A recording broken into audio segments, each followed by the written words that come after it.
వశిష్ఠ మహర్షి యొక్క మాటల చేత, పెద్దల యొక్క ప్రబోధం చేత కొంత ఊరడిందిన మనస్సులు కలిగినటువంటి వారై ఆ భరత శత్రుఘ్నులు అంతఃపురంలో ఉన్నటువంటి స్థితిని గురించి నిన్నటి రోజున మీకు నేను వివరణ చేస్తూ ఉపన్యాసాన్ని పూర్తి చేసి ఉన్నాను.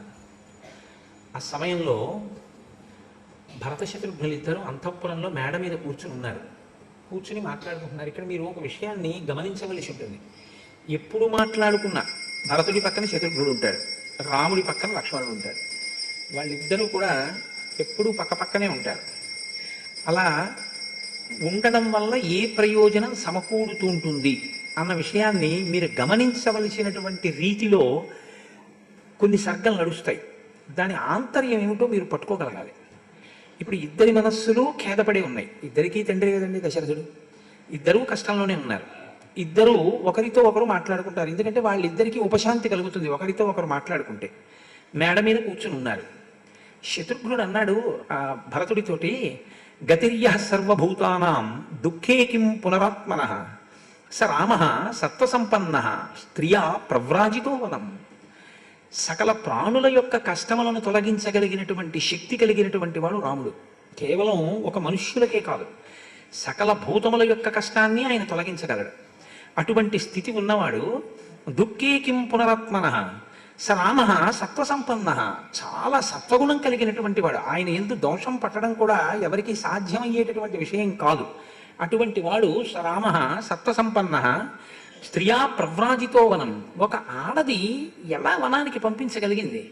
ఒక ఆడది అలా వనాలు ఎలా కోరి నిగ్రహించగలిగింది? దశరథుడు అంత లొంగిపోయేటట్టు రాముడంతటి వాడు, అంత ధర్మాధర్మములు తెలిసిన్నటువంటి వాడు, ఆయన ఎందుకు వెళ్ళిపోయాడు కైకమ్మ కోరితే మాత్రం? ఇది రాముడి విషయంలో శత్రుఘ్నుడికి వచ్చిన అనుమానం. అంటే ఇది ధర్మం కాదు, నేను పెద్దవాడిని, నేను ఎలా పెడతాను? అలా మీరు అమ్మ అననూకూడదు, మీరు చెప్పనూకూడదు నాన్నగారండి ఒక మాట ఎందుకు అనలేదు రాముడు అన్నది మనసులో ఉన్నటువంటి పరివేదన. అంటూ ఇంకొక మాట అన్నాడు పక్కనే, బలవాన్ వీర్య సంపన్నో లక్ష్మణో నామయోప్యసౌ కిం నమోచయతే రామం కృత్వాస్మ పితృనిగ్రహం. రాముడి పక్కన ఎప్పుడూ లక్ష్మణుడు ఉంటాడు. ఆ లక్ష్మణుడు ఎటువంటి వాడు? బలవాన్, గొప్ప బలము కలిగిన వాడు. వీర్య సంపన్నో, గొప్ప వీర్యము కలిగినటువంటి వాడు. మీతో నేను మనవి చేశాను, వీర్యము అన్న మాటకు అర్థం లోపల తాను ఏ విధమైనటువంటి వికారమును పొందకుండా శత్రువులను నిగ్రహించగలిగినటువంటి పరాక్రమ శక్తికి వీర్యమని పేరు. కాబట్టి బలవాన్ వీర్య సంపన్నో లక్ష్మణో నామయోప్యసౌ. అటువంటి లక్ష్మణుడు ఒకవేళ అదుపు తప్పి రాముణ్ణి బయటికి పంపడం అనేటటువంటి పనే జరుగుతుంటే కృత్వాస్మ పితృనిగ్రహం, దశరథ మహారాజు గారిని ఎందుకు నిగ్రహించలేదు? దీనికి భరతుడు ఏమీ జవాబు చెప్పలేదు, ఏమీ మాట్లాడలేదు. ఇలా జరిగి ఉంటుందేమో అన్న ఊహ భరతుడు ఏం చేయలేదు.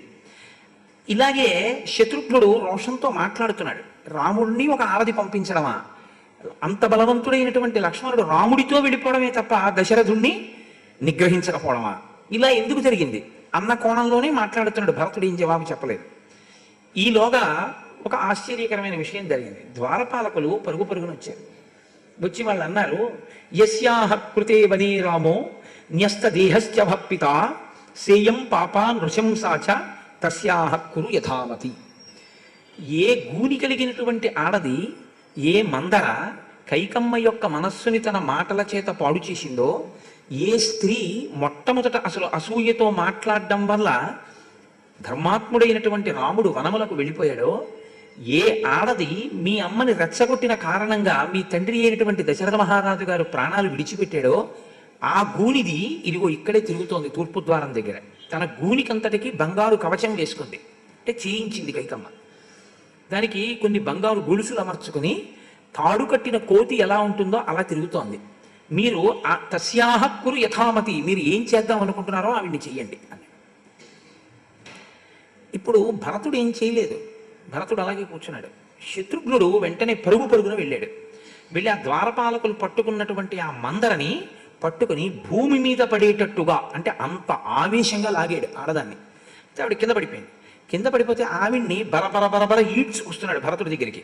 సచ రోషేణ తామ్రాక్ష శత్రుఘ్న శత్రుతాపన విచకర్ష తదా కుబ్జాం క్రోశంతీం ధరణీతలే నేల మీద పడిపోయి ఉన్నటువంటి ఆ మందరిని ఈడ్చుకుంటూ భరతుడి దగ్గరికి తీసుకొచ్చినటువంటి ఆ శత్రుఘ్నుడి యొక్క కన్నులు ఎర్రబారిపోయి ఉన్నాయి.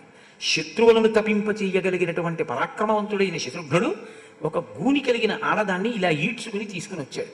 తీసుకుని వచ్చి భరతుడి దగ్గరికి తీసుకొచ్చి, ఈమెయే మన కష్టాలకన్నిటికీ కారణం, ఇప్పుడు ఈమెను మనం శిక్షిద్దాం అంటే, ఈలోగా అక్కడ ఉన్న వాళ్ళందరూ కూడా ఇవాళ శత్రుఘ్నుడి యొక్క పరాక్రమం చూస్తే, శత్రుఘ్నుడి యొక్క రోషం చూస్తే మన ఎవరినీ కూడా బ్రతకనిచ్చేటట్టు లేడని చల్లా చెదరై పరుగున కొంతమంది కౌశల్య దగ్గరికి పరిగెత్తారు. ఈ మందర కైక కోసం కేకలు వేసింది. కైకమ్మ పరుగున వచ్చింది. ఉన్నది కైకా మందిరం కదా, అందుకని ముందు ఆవిడ రాగలదు. ఆవిడ గబగబా వచ్చింది. వచ్చి భరతుడిని ప్రార్థన చేసింది, ఆ మందరిని ఏం అనద్దు అని. తాం ప్రేక్ష భరత క్రుద్ధం శత్రుఘ్నం ఇదమబ్రవీత్ అవధ్యాః సర్వభూతానాం ప్రమదాః క్షమ్యతామితి.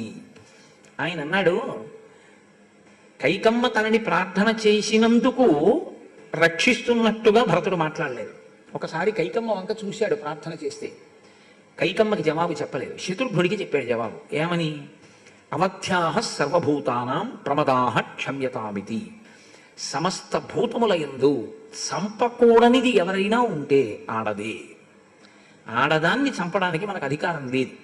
కాబట్టి నువ్వు ఈమెని వెంటనే విడిచిపెట్టేసి, హన్యామహమిమాం పాపాం కైకేయీం దుష్టచారిణీం ఇది మాం ధార్మికో రామో నాసూయేనాతృఘాతుకం ఇది మాం ధార్మికో రామో నాసూయేం మాతృఘాతుకం. నీవు మందరిని చంపుదాం అనుకుంటున్నావు, నేను కైకనే చంపుండేవాడిని. కైకని నేను ఎందుకు చంపలేదో తెలుసా? ధర్మాత్ముడైన రాముడు వీడు మాతృహంతకుడు అంటాడు. మాతృహంతకుడు అని నన్ను గుర్తించగానే, నా పట్ల అభిప్రాయం ఏర్పడగానే ఇక రాముడు నాతో మాట్లాడ్డాడు, అందుకని దీన్ని వదిలేశానన్నాడు. ఇప్పుడు ఎవరు రక్షించడానికి వచ్చిందో ఆవిడ ఎందుకు రక్షింపబడిందో చెప్పాడు. చెప్పి, ఇమామపి హతాం కుబ్జాం యది జానాతి రాఘవ త్వాంచ మాంచ హి ధర్మాత్మ నాభిభాషిష్యతే ధ్రువం.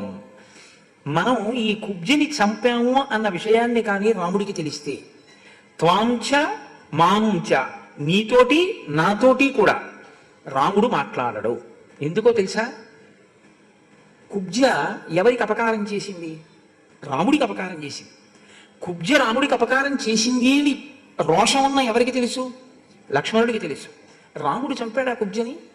చంపలేదే. లక్ష్మణుడు చంపాడా కుబ్జని? చంపలేదే. మరి రాముడు లక్ష్మణుడు చంపని దాన్ని నువ్వెలా చంపుతావు?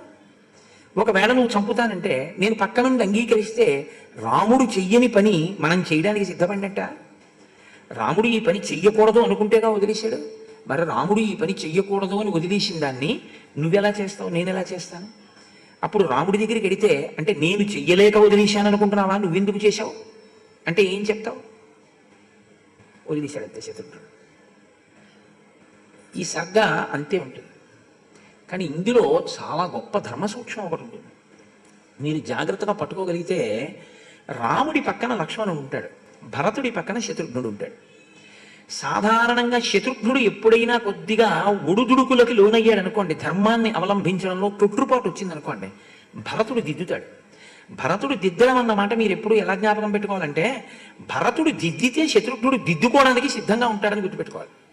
దిద్దేవాడు ఉన్నా దిద్దుకోవడానికి సిద్ధంగా అవతలవాడు లేడనుకోండి, అవతలవాడు ఎలా దిద్దుతాడండి? ధర్మం అన్నది ఆచరణ ప్రధానం.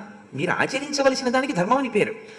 నువ్వు ఆచరించు అని అవతలవాడు చెప్పాడు అనుకోండి, యువతలవాడు ఆచరించలేదనుకోండి, ఇప్పుడు ధర్మం అన్న మాటకు అర్థం ఎక్కడుంది? ఉపయోగం ఏముంటుంది? అవతలవాడు చెప్తూనే ఉంటాడు ఆచరించమని, యువతలవాడు ఆచరించడు. అప్పుడు ఆచరించినప్పుడు మీరు ఎంత ధర్మాత్ముడితో కూడి ఉన్నప్పటికీ మీరు మాత్రం ధర్మాత్ముడు కాలేరు. మీకు ధర్మం ఏమీ ఉపయుక్తం కాదు, మిమ్మల్ని ధర్మం రక్షించలేదు. ఎందుకంటే మీరు ఆచరించరు. ధర్మం ఆచరిస్తున్నవాడి పక్కన ఉండడం వల్ల ఉపయోగం ఉండదు.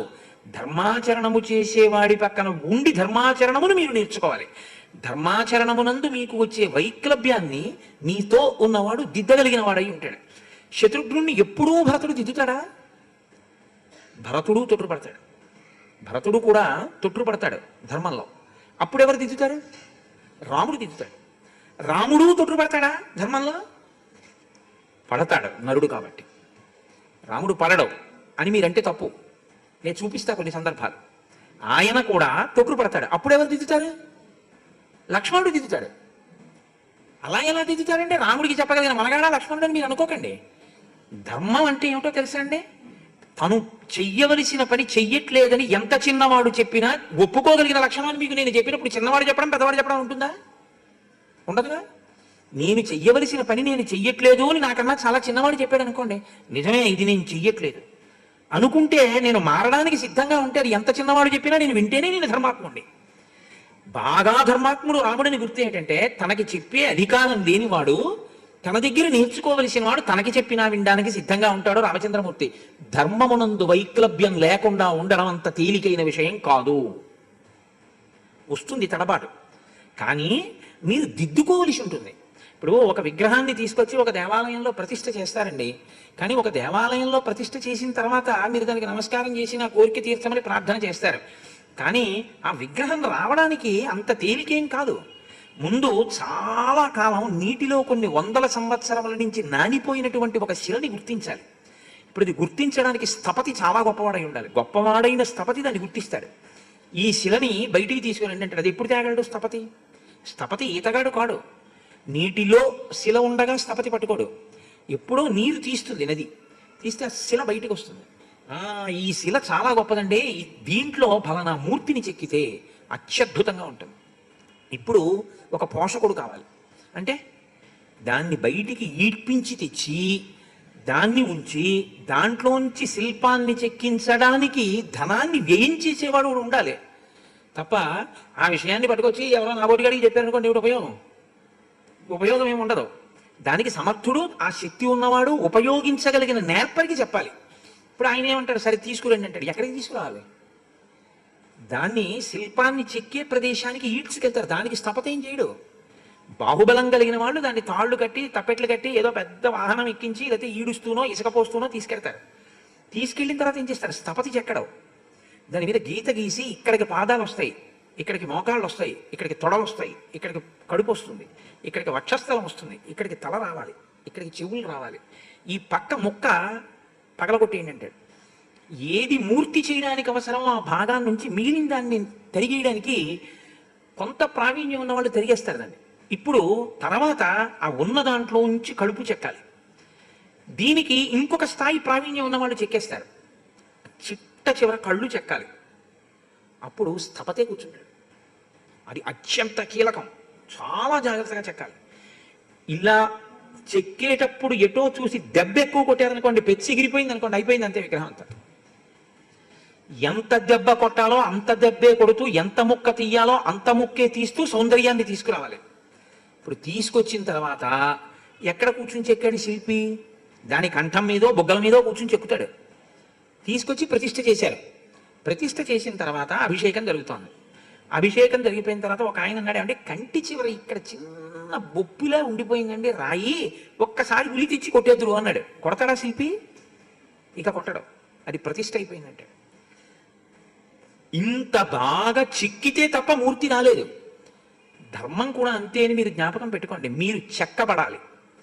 చెక్కబడితే మీరు ఆరాధించవలసిన మూర్తి ప్రతిష్ఠ అయినట్టే.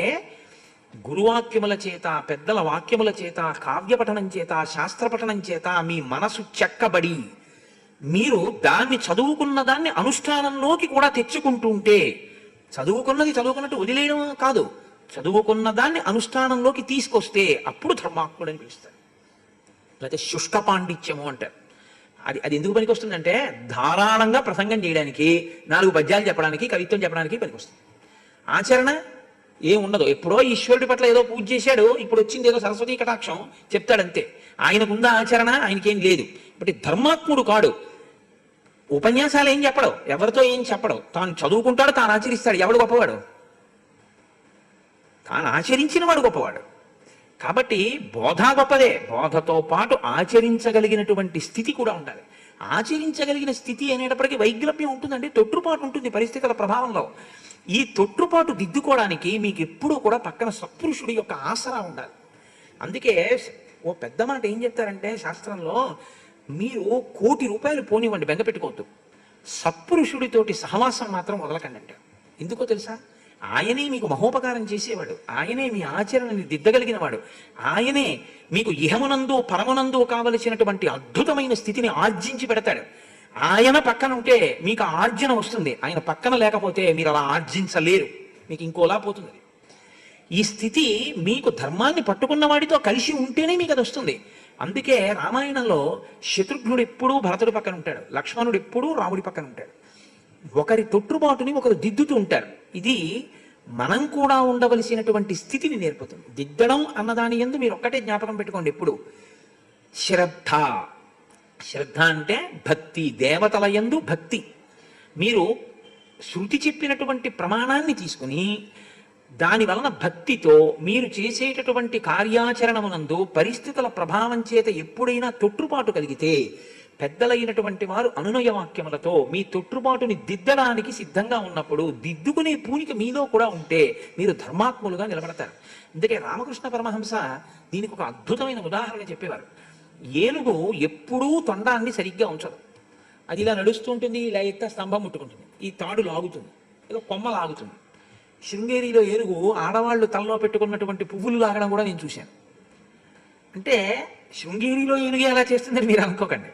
ఏనుగు యొక్క చిలిపితనం అటువంటి, దాని తొండం ఉత్తినే ఉండదు, ఏదో పని చేస్తుంటుంది.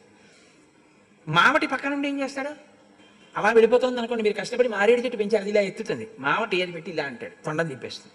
మళ్ళీ 4 అడుగులు వేస్తుంది, తోరణం పట్టుకుంటుంది, ఇలా అంటాడు, మళ్ళీ దింపేస్తుంది. మావటి బలవంతుడా, ఏనుగు బలవంతుడా? ఏనుగు బలమైందా? ఏనుగే బలమైంది. బలమైన ఏనుగు బలము లేని మావటి మాట వినడానికి సిద్ధపడింది కాబట్టి దానికి అందరూ నమస్కారం చేస్తున్నారు. అది ఎవ్వరికీ ఏమీ అపకారం చేయదు. మీరు కూడా ఆయన బలవంతుడా శారీరకంగా కాడా, నా అంత ధనవంతుడా కాడా, నా అంత అధికారా కాడా, నా అంత అందగాడా కాదా, ఇది కాదు మీరు చూడవలసింది. ఆయన అనుష్ఠానం ఎంత, అది చూసి మీరు ఆయనకి లొంగడం, మీరు లొంగాలి. మీ అంత మీరుగా లొంగదీయడం గురువు ఎప్పుడూ లొంగదీయడు, ఆయనకు అవసరం లేదు. మీరు లొంగవలసి ఉంటుంది. మీరు లొంగితే మావటి తొండం మీద ఇలా అంటే ఏనుగు తప్పు చేయనట్టు, ఆయన పక్కన నడుస్తుంటే ఆయన మాటల చేత మీరు కూడా అభ్యున్నతిని పొందుతారు. ఆ మాటకి మీరు కట్టుబడి. ఇదే రామకృష్ణ పరమహంస అంటారు. ఎక్కడెక్కడ మీరు అలా సత్పురుషులతోడి కలిసి ఉన్నారో, సత్పురుషులతోడి కూడిక అంటే ఎప్పుడూ పక్కన కూర్చోవడం కాదు అని మీరు బాగా జ్ఞాపకం పెట్టుకోవాలి. ఆయన మాట యందు మీకు ఆ విశ్వాసము కలిగి ఉండుట, అది బాగా దగ్గరవడం. అంతేవాసి అంటారు. అంతేవాసి అంటే తనలో ఉన్నవాడు, ఆయనలో ఉన్నవాడు. ఆయన అన్ని ఆయన చెప్పారని చేస్తాడు. కాబట్టి పక్కన ఉన్నా లేకపోయినా ఆయన ఈయనకి అంతేవాసి. ఈ అంతేవాసిత్వం మీకు రాముడి పట్ల భరతుడికి ఉంటుంది. మీరు చాలా జాగ్రత్తగా గమనించండి. ఇది పాదుకా పట్టాభిషేకానికి దారితీసింది. రాముడు భరతునిలో ఉంటాడు, భరతుడు రామునిలో ఉంటాడు. శత్రుఘ్నుడు భరతునిలో ఉంటాడు, రామునిలో ఉంటాడు. శత్రుఘ్నుడు భరతుడితో ఉన్నాడని రాముడికి దూరంగా ఉన్నాడని కాదు దాని అర్థం. శత్రుఘ్నుడు భరతుడితో కూడి రాముడి యందు ఉంటాడు. లక్ష్మణుడు రాముడితో ఉండి రాముడిలో ఉంటాడు. ఒక్కొక్కసారి రాముడి పక్కనే ఉండి లక్ష్మణుడు రాముడికి దూరంగా ఉంటాడు. అప్పుడు రాముడు మళ్ళీ దూరంగా ఉన్న లక్ష్మణుడిని దగ్గరికి లాక్కుంటాడు. ఇది ధర్మానుష్ఠానంలో వచ్చే వైక్లభ్యాన్ని దిద్దుకోవడం. ఈ దిద్దుకోవడం అన్న ప్రజ్ఞ పక్కన లేదనుకోండి, ఎప్పుడో అప్పుడు భయంకరమైన దోషం చేసి అసలు ఆ జన్మకి దిద్దుకోలేనంత పెద్ద గోతులో పడిపోతాడు. ఇక ఆ జన్మకి దిద్దుకోవడం కుదరదు, ఇంకా మీరేం చేయలేరనమాట. అది చాలా భయంకరమైన స్థితి. మన వాళ్ళు చిన్నప్పుడు ఒక ఆట ఆడుకుంటుంటారు. ఇప్పుడంటే పోయాయి, కానీ ఆ ఆటలన్నీ మా చిన్నతనంలో అదేంటి, ఒక వ్యక్తి ఏదో పరిగెత్తుకుంటూ వెళ్తే వాడిని ముట్టుకుంటే వాడు అక్కడ కూర్చునేవాడు, ఇక లేవకూడదు. కానీ ఇంకొకడు ఏం చేసేవాడంటే పరిగెత్తుకుంటూ వచ్చి ఎవడింకా అలా దొంగ చేత ముట్టుకోబడి పడిపోలేదో వాడు వచ్చి వీడిని ముట్టుకుని కరెంట్ అనేవాడు. అంటే వాడు లేచేవాడు. అంటే దేని వలన తేజస్సు పోయిందో, ఏది ముట్టుకోవడం వల్ల తేజస్సు పోయిందో దాన్ని తేజస్సు ఉన్నవాడు ప్రవేశపెట్టేవాడు. వాడు లేచి మళ్ళీ పరిగెత్తేవాడు. ఈ ఆటలో ఒక అంతరార్థం ఉండేది. అందుకని వాళ్ళు ఆడుకు కరెంట్ బాక్స్ అని అదో ఆట. కానీ ఆట యందు ఒక ఆధ్యాత్మిక రహస్యం నిక్షేపింపబడి ఉండేది. జారిపోతుంటావు, పట్టుదలతో పైకెక్కుతుండాలి. పరమపద సోపాన పఠము అని ఒక ఆట ఆడించేవారు చిన్నప్పుడు. ఏదో పందెం వేయడం, నిచ్చెన దొరుకుతుంది, 73 గళ్ళలో వెళ్ళిపోతాడు. 86లోకి ఎడుతూ ఉంటాడు, అరుకోషుడు గడిచేస్తాడు, మళ్ళీ ఒకటి దగ్గరికి వచ్చేస్తాడు కోతి పిల్లలోకి, మళ్ళీ పందెం వేస్తాడు. ఆఖరికి దేవతల్లోకి ఎడతాడు. ఇక పాములు కలవు, భయం లేదు. కానీ అది పూర్తయిపోయినట్ట, ఆట పూర్తయినట్టు కాదు, పండిపోవాలి. పండిపోవడం అంటే దేన్ని నువ్వు పట్టుకున్నావో, వగరగా ఉన్నప్పుడు పట్టుకున్నావో, పుల్లగా ఉన్నప్పుడు పట్టుకున్నావో, అది పచ్చగా అయిపోయి తీయగా అయిపోయాక నీ అంత నువ్వు పట్టుకోకుండా వదిలిపెట్టి కింద పడిపోవాలి. పండిపోవడం అంటే అది. పిందె పట్టుకుంటుంది వగరగా, కాయ పట్టుకుంటుంది పుల్లగా, అదే మామిడి పండు అయిపోయింది, తీయగా అయిపోయింది. ఇప్పుడు ఆ పండిపోతే ఇంకా చెట్టును పట్టుకోదు, ఊడి కింద పడిపో. దీంట్లోంచి నువ్వు విడిపడిపోవడం నీకు రావాలి. ఆత్మగా విడిపడాలి, శరీరానికి సాక్షివి కావాలి. అదే ఉపాసన కాండ, సుందరకాండ. ఈ సాక్షిత్వం వస్తే నువ్వెవరో నీకు తెలుస్తుంది. నువ్వెవరో నీకు తెలిసినటువంటి స్థితిలో నువ్వు పండిపోయావు. అని ఆ మధ్యలో ఉంటాడు విరాట్ పురుషుడు, ఆయనలోకి వెళ్ళిపోతుంది ఆ చింతపిక్క. వెళ్ళిపోయిన తర్వాత అప్పుడు నేను పండిపోయాను, నేను ఫస్ట్ పడిపోయాను ఆడుకుంటూ వెళ్ళిపోతాడు. ఏమిట్రా ఫస్ట్ పండిపోయావు? పండిపోవడం అంటే ఏంట్రా అని ఎప్పుడప్పుడు అడుగుతాడు తండ్రి. పండిపోవడం అంటే మధ్యలో ఉన్నారే ఆయనలోకి వెళ్ళిపోవడం అంటాడు. ఆయనలోకి వెళ్ళిపోతే ఏమైంది? ఇక పిక్క బయటికి రాలేదు, ఇక ఆడక్కర్లేదు, ఆట అయిపోయింది, పండిపోయాడు. అంటే ఇక శరీరం పుచ్చుకోడు, వెళ్ళిపోయాడు, ఈశ్వరుల్లో కలిసిపోయాడు. తెలిసిపోయింది తాను తన యొక్క స్వస్వరూపము యథార్థముగా భాషించింది. ఇది తెలియడం పరమపద సోపాన పఠం. ఆ ఆట అందుకు ఆడడం సరే. అందుకని ఈ ధర్మమునందు వచ్చేటటువంటి వైక్లభ్యాన్ని దిద్దుకోవడానికి ఆధారమేమి అంటే ముందు ఉండవలసినది విశ్వాసము, భక్తి. అసలు ముందు ఇది లేదనుకోండి, ఆయన చెప్తారు కానండి అవన్నీ ఎక్కడ చేస్తామండి, అవన్నీ ఏం అక్కర్లేదు, ఏదో వినడానికి అంతే అన్నారు అనుకోండి, దానివల్ల ఉపయోగం ఏమి ఉండదు. మీరు అనుష్ఠానంలోకి తెచ్చుకుంటే ఉపయోగం ఉండదు. మీరు అనుష్ఠానంలోకి తెచ్చుకోవాలన్న పూనిక వినడం, ఈ రెంటి మధ్యలో ఉన్నటువంటి పూనిక ఉందే, ఈ పూనికకి ధర్మమునందు ఆసక్తి అని పేరు. వినేసి ఉత్తరీయం దులుపుకుని వెళ్ళిపోయారనుకోండి, ఏం ప్రయోజనం అంటే ఏమో విన్నారు కాబట్టి కొంత ప్రయోజనం అని నేను అనగలను. అసలు వినవాడి కన్నా విన్నవాడు కొంత మంచివాడే, ఎప్పుడో అప్పుడు చేస్తాడు అంతే, అంతవరకే. ఇన్ని వింటున్నాం కదా మనం చేద్దాం ఇది అని మీరు అనుకున్నారు అనుకోండి, ఇప్పుడు పూనిక అన్నది ఒకటి పుట్టింది అనమాట. ఇప్పుడు ఇంకో మెట్టు పైకి ఎక్కారు. ఈ పూనిక మీరు చంపేయకూడదు, దీన్ని మీరు కాపాడాలి. అంకురానికి చుట్టూ జాగ్రత్తగా పాదు కట్టి నీరు పోసినట్టు అంకురం పుట్టగానే మీరు అలవాటు చేస్తే ఏం చేస్తుందో తెలుసా అండి? మీ మనసు ఏం చేస్తుందంటే అదే అడుగుతుంది, మనం ఇదోటి చెయ్యాలి కదా ఉంటుంది, కష్టమో నిష్ఠూరమో ముందు అడుగుతుంది. నేను మీకు ఉదాహరణ చెప్తాను చూడండి. దేవాలయానికి ప్రతిరోజు నేను వెడతాను, అంతవరకు ఎందుకండి, ప్రతిరోజు నేను 108 సార్లు శ్రీరామనామం రాస్తాను. అందాము అన్నారు అనుకోండి, ముందంటుంది అబ్బాయి మనకి ఎక్కడ కుదురుతుంది, మనకి ఎంత కష్టం, అవతల టిఫిన్ తినాలి, కాఫీ తాగాలి, స్నానం చేయాలి, పూజ చేయాలి, ఆఫీస్కి వెళ్ళాలి, సాయంకాలం రావాలి, వీడు రామాయణం 9 వరకు చెప్తున్నాడు, ఎప్పుడు రాస్తాం? బుద్ధి లాంటి సంకల్పాలు అంటుంది.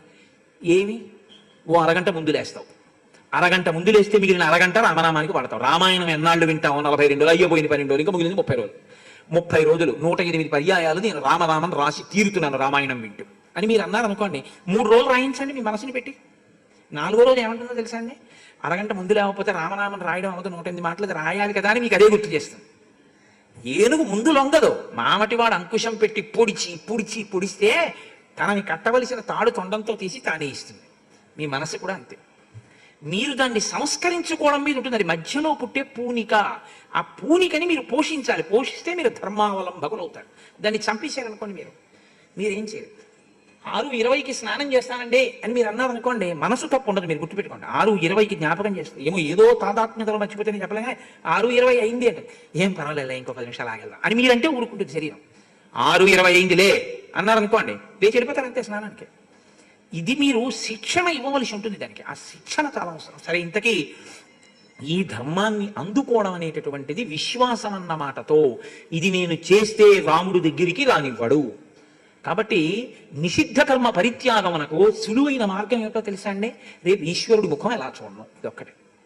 నిషిద్ధ కర్మ అది చేయకూడదు, ఆడదాన్ని చంపకూడదు. ఎందుకు చంపకుండా ఉండగలిగారు? రేపు రాముడు మనతో మాట్లాడ్డాడు.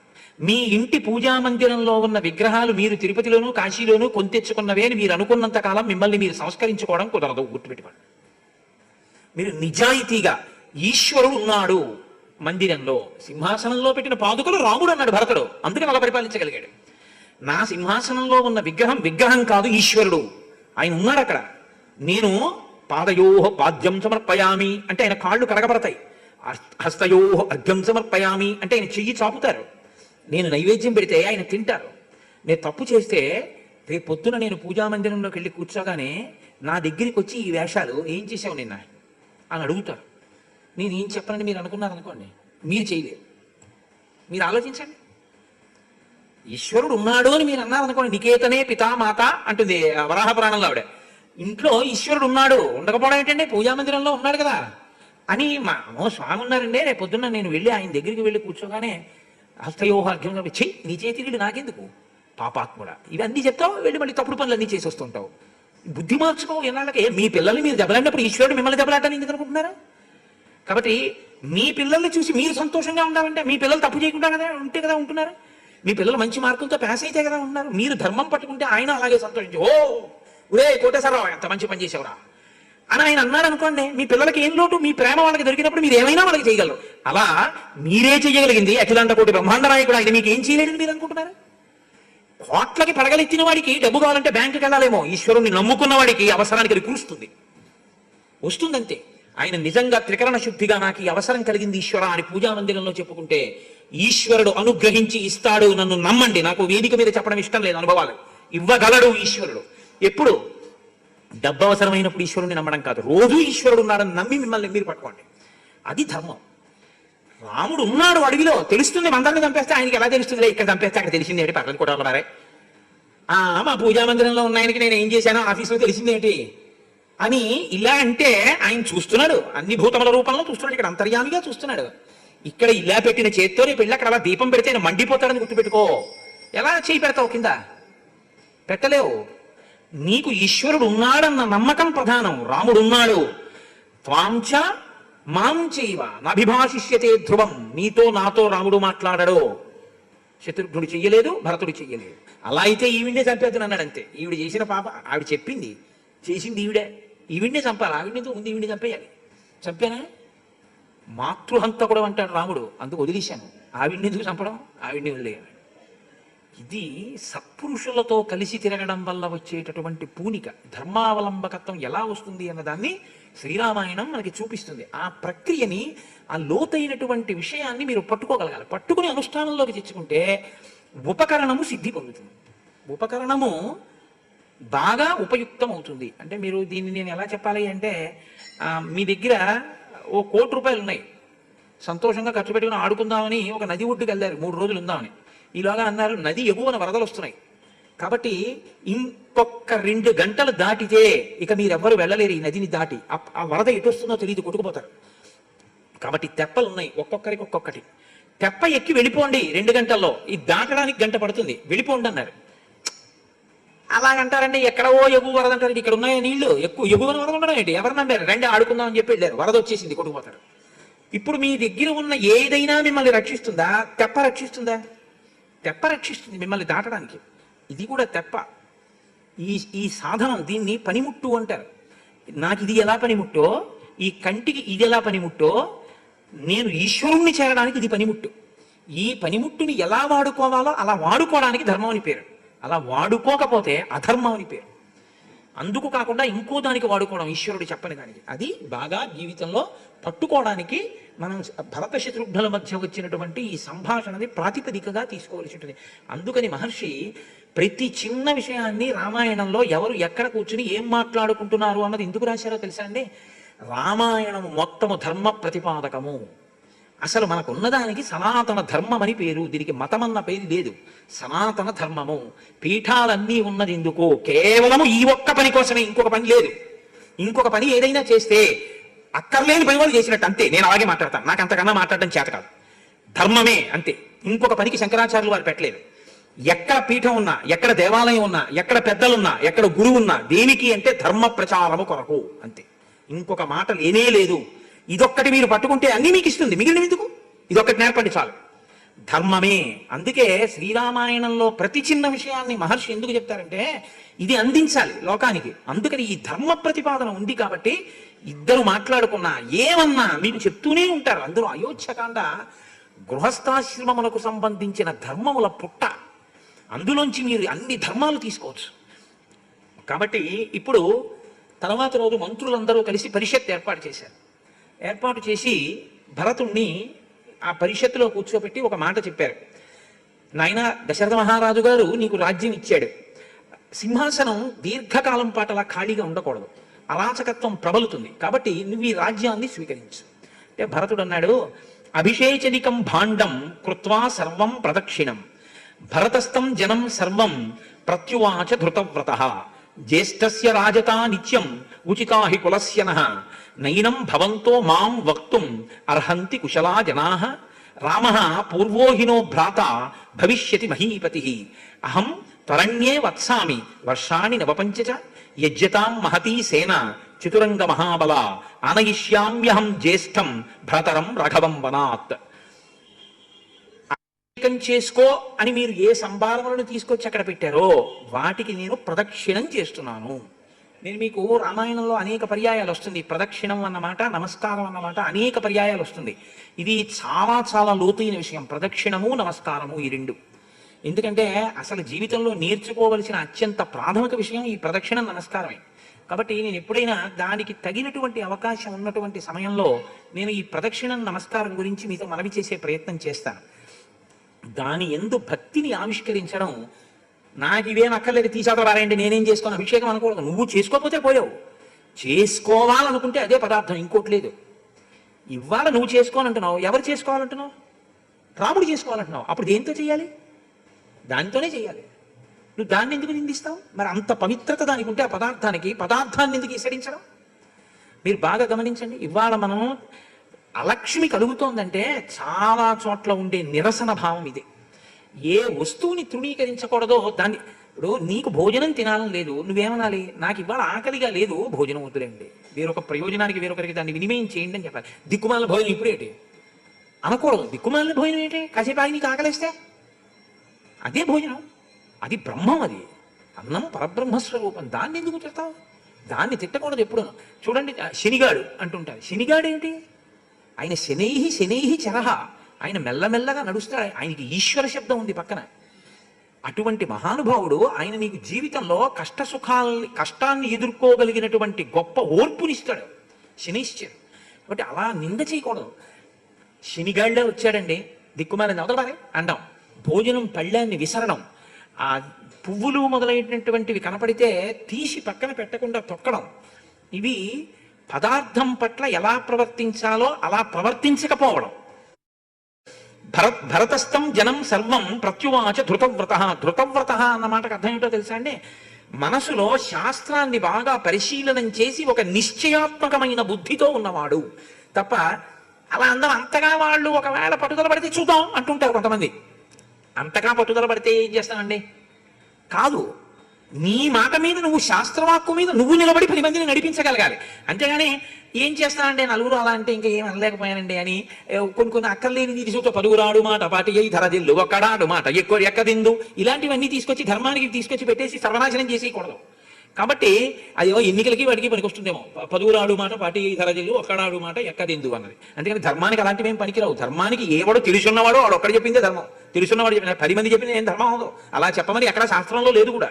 కాబట్టి జ్యేష్ఠస్య రాజతా నిత్యం ఉచితాహి కులస్యనః నయనం భవంతో మాం వక్తుం అర్హంతి కుశలాజనాః. మీరు బాగా తెలిసిన వాళ్ళు, అనుభవజ్ఞులు, పెద్దలు, మీరు ఈ మాట చెప్పచ్చా? ఇక్ష్వాకు వంశంలో ఎప్పుడైనా పెద్దవాడికి కాకుండా ఇంకోడు పట్టాభిషేకం చేసుకోవడం ఉందా? లేదుగా. మరి నేను ఇవాళ ఎలా చేసుకుంటాను? ఈ మాట మీరు చెప్పచ్చా? పెద్దలు, మీకు శాస్త్ర పరిజ్ఞానం ఉందిగా, మా వంశాచారం మీకు తెలుసుగా, నన్ను చేసుకోమని మీరు ఎలా అడుగుతున్నారు? మీ అమ్మ అలా అడిగింది కదా అంటారేమో. అసలు అలా ఆచారం లేని ఆచారాన్ని అడగడానికి మా అమ్మ ఎవరు? అడిగితే మాత్రం మీ నాన్నగారు ఇచ్చారు కదా అంటారేమో. నేను మా నాన్నగారిని తృణీకరించకూడదు, మా నాన్నగారు ఇవ్వకూడదు. మరి ఇచ్చేశారుగా మా నాన్నగారు, తప్పు దిద్దుదాం, రాముడిని తీసుకొచ్చి ఇచ్చేద్దాం. నాకని కదా అడిగింది మా అమ్మ, నాకొద్దు. కాబట్టి ఏం చేస్తాను? అందరం వెళ్ళి తప్పుకి క్షమాపణ చెప్తాను రాముడికి. రామా నీది, అది నాది ఎప్పుడూ కాదు, కాబట్టి నువ్వు వచ్చేసేయి, నీది నువ్వు పుచ్చేసుకో. నాది అనుకుని కదా రాముడు విడిపోయాడు, నాకు ఇచ్చేస్తాను అని మా నాన్నగారు అంటే కదా విడిపోయాడు. నాది ఎలా అవుతుంది అన్నయ్య? ఇది ఎప్పుడూ నాది కాదు, ఎప్పుడూ నాది కాంది, ఎప్పుడూ నీదే. ఎలాగట? నయనం భవంతో మాం వక్తుం అర్హంతి కుశలా జనాః.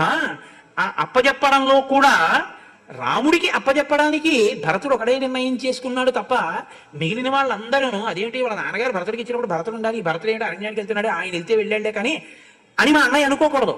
నేను చెప్పింది సత్యము అని మీరు అంగీకరిస్తే, నేను చేస్తున్నది ధర్మము అని మీకు అనిపిస్తే, ఒకరు ఇద్దరు కాదు, మొత్తం అందరం వెళ్ళిపోదాం అడవికి. అందరం వెళ్ళిపోయి ప్రతిమాలతాం, అందరం వెళ్ళిపోయి చెప్తాం ధర్మం, అందరం వెళ్ళి అడుగుదాం. వస్తాడు రాముడు, అప్పుడు రాముడికి పట్టాభిషేకం చేద్దాం. వస్తాడా రాముడు కాడా తర్వాత మాట. ఇప్పుడేగా నేనన్నా 10 మంది చెప్తే ధర్మం అవుతుందా, తెలుసున్న ఒకటి చెప్తే ధర్మం అవుతుందా అన్నానా లేదా? తెలుసున్న ఒక్కడు రాముడే. కాబట్టి రాముడు వచ్చేస్తే ధర్మం ఎలా అవుతుందంటే ఇప్పుడు రాకుండా ఉంటేనే ధర్మం అవుతుంది. కాబట్టి రాకుండా తాను ఉండగలగాలి. ఇంతమంది వచ్చారంటే తప్పలేదు, వచ్చేసానంటే రామాయణం రాయను నేను చెప్పనక్కర్లేదు, మీరు వినక్కర్లేదు. రాలేదు కాబట్టి రామాయణం చెప్పుకుంటున్నాం, మీరు వింటున్నారు. అంటే నిలబడగలగాలి. అంతేగాని ఒత్తిడి చేశానంటే నేను లొంగిపోయానంటే అన్న మాట ధర్మంలో ఉండదు. అలా లొంగిపోయావంటే నీ బలహీనత నువ్వు పాడిపోయాను గుర్తు. అంతేగాని నేను లొంగిపోయానంటే అంటే నీకేం క్షమాపణ ఉండదు అందులో. కాబట్టి రామ పూర్వోహినో భ్రాత భవిష్యతి మహీపతి, నాకన్నా ముందు పుట్టాడు కాబట్టి భవిష్యత్తులో ఆయనే రాజు అవుతాడు. అహం తరణ్యే వక్ష్యామి వర్షాన్ని నవపంచచ. మరి అరణ్యవాసం ఎవరు చేస్తారు? ఈవిడ అడగకూడని కోరిక అడిగింది కాబట్టి ఈవిడికి బుద్ధి రావాలంటే నేను వెళ్ళిపోతాను 14 ఏళ్ళు అడవికి. కొడుకన్న తర్వాత నేను చేస్తాను అరణ్యవాసం. అన్నయ్య రాజ్యానికి వస్తాడు, ధర్మం. ఇప్పుడు ఈవిడ కాదు, మా వంశంలో ఎవరు ఇలాంటి మాట అడగరు, అడిగితే ఇలా జరిగిందని నేను వెళ్ళిపోతాను 14 ఏళ్ళు.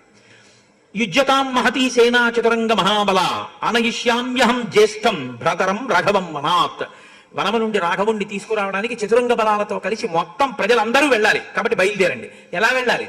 వెళ్ళాలంటే ఇంతమంది వెళ్ళాలంటే రథాలు వెళ్ళాలి, గుర్రాలు వెళ్ళాలి, ఏనుగులు వెళ్ళాలి, ఒంటెలు వెళ్ళాలి, పల్లకీలు వెళ్ళాలి, జనం నడవాలి.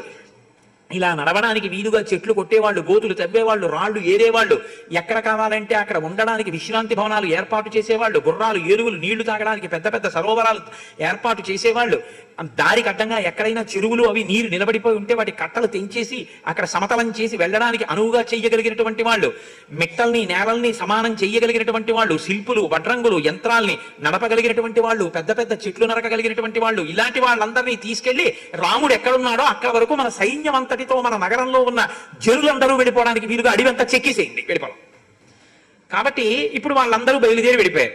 వెళ్ళిపోయిన తరువాత అధభూమి ప్రదేశాజ్ఞా సూత్రకర్మ విశారదాః స్వకర్మాభిరతాః శూరాః కనకా యంత్రకాస్తథా కర్మాంతికాః స్థపతయః పురుషా యంత్రకోవిదాః తదా వర్ధకయశ్చైవ మార్గిణో వృక్షతక్షకాః కూపకారాః సుధాకారా వంశకర్మ కృతస్తథా సమర్థయే చ ద్రష్టారః పురతస్తే ప్రతస్థిరే. వీళ్ళందరూ వెళ్ళి అరణ్యంలో ఈ సైన్యము ప్రజలు అందరూ నడిచి వెళ్ళడానికి వీలైనటువంటి రీతిలో అక్కడ ఉండేటటువంటి ఆ ఎత్తుపల్లాల్ని సమం చేస్తూ ఆ ప్రదేశాన్నంతటినీ సిద్ధం చేయడానికని బయలుదేరారు. ఇంకా తర్వాత భరతుడు సైన్యము బయలుదేరారు. ఈలోగా వశిష్ఠ మహర్షి సభని ఏర్పాటు చేసి, నేను తొందరగా ఒక్కసారి భరతుణ్ణి రమ్మంటున్నానని చెప్పండి అని చెప్పాడు. భరతుడు పడుకుని ఉన్నాడు, నిద్రపోతున్నాడు.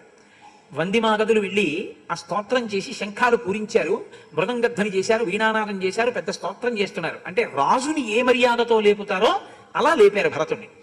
అంటే నిద్రలో కూడా నాకు ఇష్టం లేనిదైతే నేను భరించలేను. మీరు బాగా గుర్తుపెట్టుకోండి.